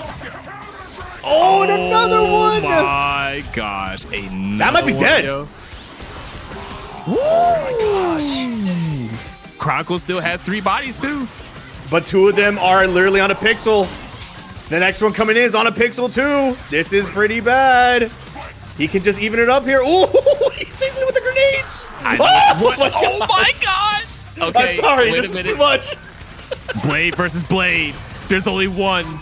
There can only be one. No, the reset with the overhead. What's the answer here? Oh, not enough to kill. This chip out's gonna kill though. Yeah, Kron had no answers for that, unfortunately. He couldn't do anything. Yeah, dipped into the well one too many times. Went for one too many counter breakers. Ended up selling themselves short, but it's okay. You know, it happens. You gotta, again, mental stacks. We've been seeing it all day. You gotta go for it. You gotta at least try it, you know, because you never know. And as long as you're trying it, the opponent has to consider it. Very true, very true. And like honestly, a better showing from Zombie here. I know that we were touching on it before where Kron wasn't allowing him to get any type of game plan going, but now it looks like Zombie finally has got the answer here. He's getting a lot of this, like a lot of his offense going here. But Kron, I think he's got to be a little tentative on that because he is throwing out that counter break attempt a little too much now. And it's costing him his game right now.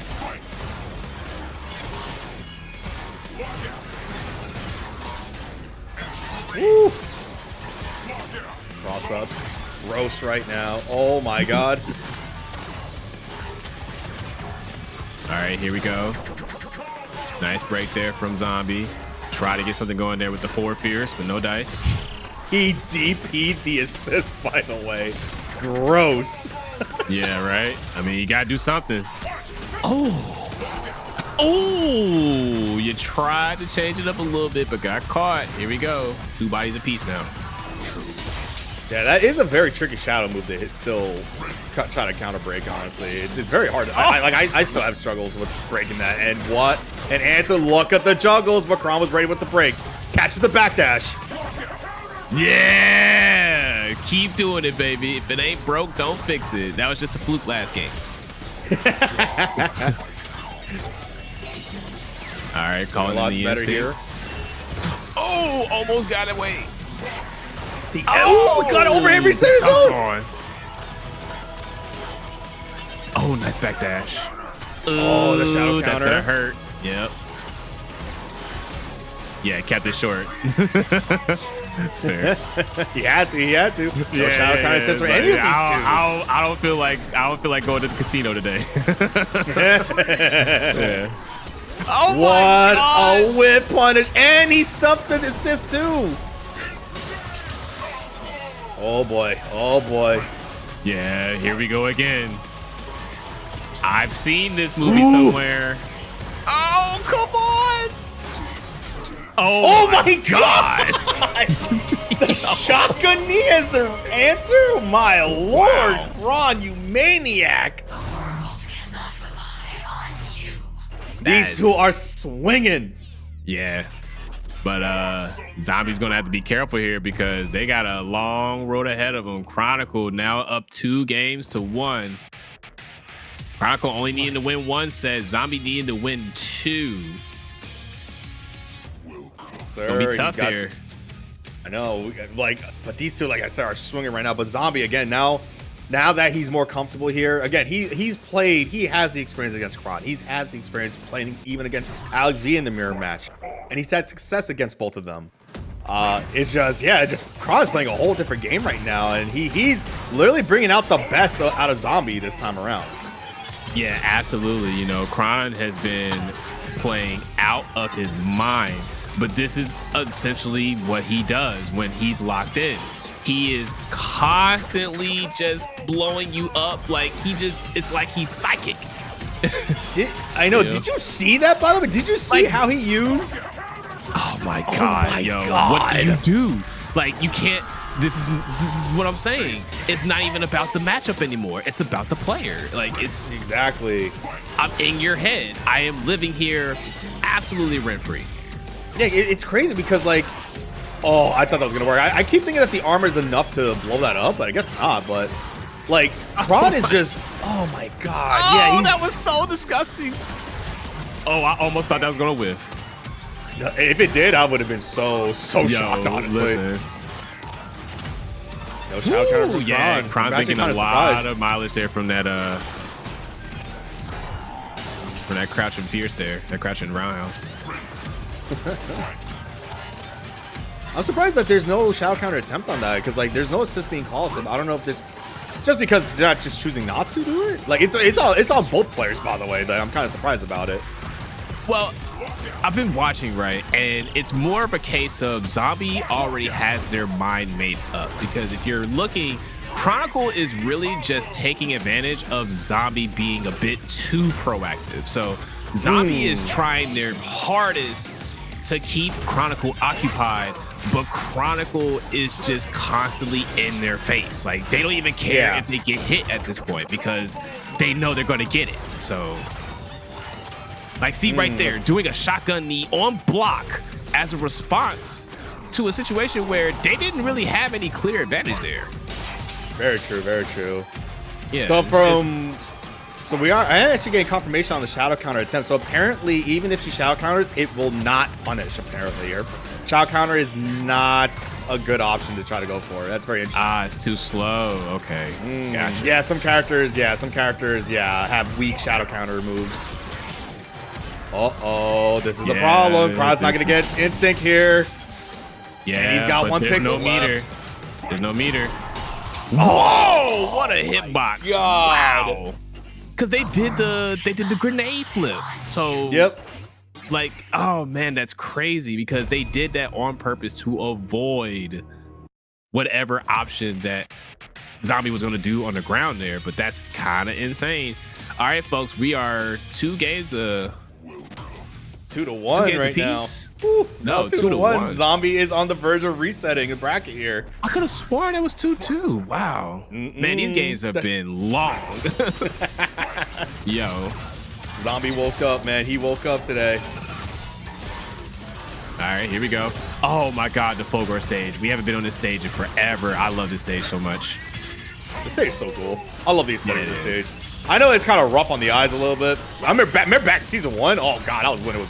The lighting was a little too much. Yo, there's so much stuff going on. You got the reactor in the back going crazy. But I'm not gonna lie, I kind of love stages like that, yo. I like the chaos in the back and stuff. Nah, remember the Sabrewulf debacle? Because Kron kept picking the Sabrewulf stage. People were complaining that the Aria color palette was too much and blending in with it. I was like, what? I'm like, that's a thing? I'm like, that's a thing? Are you sure? I'm like, I can see honestly, it fine. no, it's definitely a thing.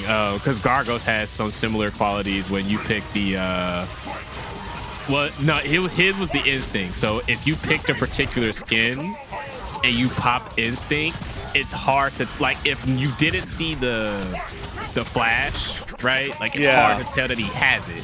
So like, you'll see the flash and you know he got it then. But like, as the meter runs out, like, you might potentially forget because he doesn't actually have like the stone skin. Like, he's like golden or whatever. Yeah. Ron, bring this back right now. Zombie has a pixel. What a shadow counter! Oh my gosh! He's gonna catch the follow-up though. Oh, what a break. See, again, like, Zombie is trying to be proactive, but Chronicle knows how they want to be proactive. So they're just occupying the space before Zombie can even make it there. DP? No way! Yo, that's crazy. Gross. Hold on, though. Chronicle still has 3 bodies. Zombie's working off of 1, but this keeps happening, right? Danger? Yes. Yeah, yes. He lost the body in the middle of the assist calls. I didn't even realize that. I was like, wait, something's wrong here. Yeah. Ooh. Again, Zombie is doing a lot. And much to their success, you know, it definitely is giving them real estate It's giving them room to breathe. It's getting them the damage. It's getting the mental stacks. But Chronicle don't care. That's another thing that I love about Chronicle is that he legit will continue to challenge you at every interaction. You know, we saw in the game with Zero and Ninja, right? There was a round that literally almost went to timeout, which is very hard to do in Killer Instinct because you see how long it takes for a single second to pass. So to get to that point, but see, like Chronicle doesn't wait for that to happen. He doesn't wait for anything. You know, he's gonna take the fight to you every single time, and he is going to force you to deal with him. Like you're gonna have to figure out the options, like, and it's just a speed thing really, because it can be hard to adapt on the fly that quickly versus a character like this that literally has what seems to be like infinite options against you. Yeah, and the thing, this is what I'm noticing also with Kron, like he's willingly taking these trades, by the way, because he is just taking the beam assist damage, which doesn't do a whole lot in the trade.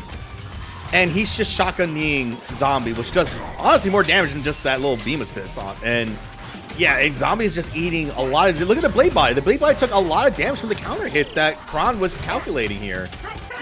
Yeah, shotgun knee is easily one of Aria's most damaging moves, and like for all the coverage that it does, yeah, her projectiles are not the strongest, right? Because that's kind of the sacrifice that you make, the trade-off. You get more spatial coverage, but you get less damage across the board, and that is so unfortunate. They're Chronicle whiffing that shadow counter, but they're going to pop Instinct so they can get the Blade Body in the front, maintain that health.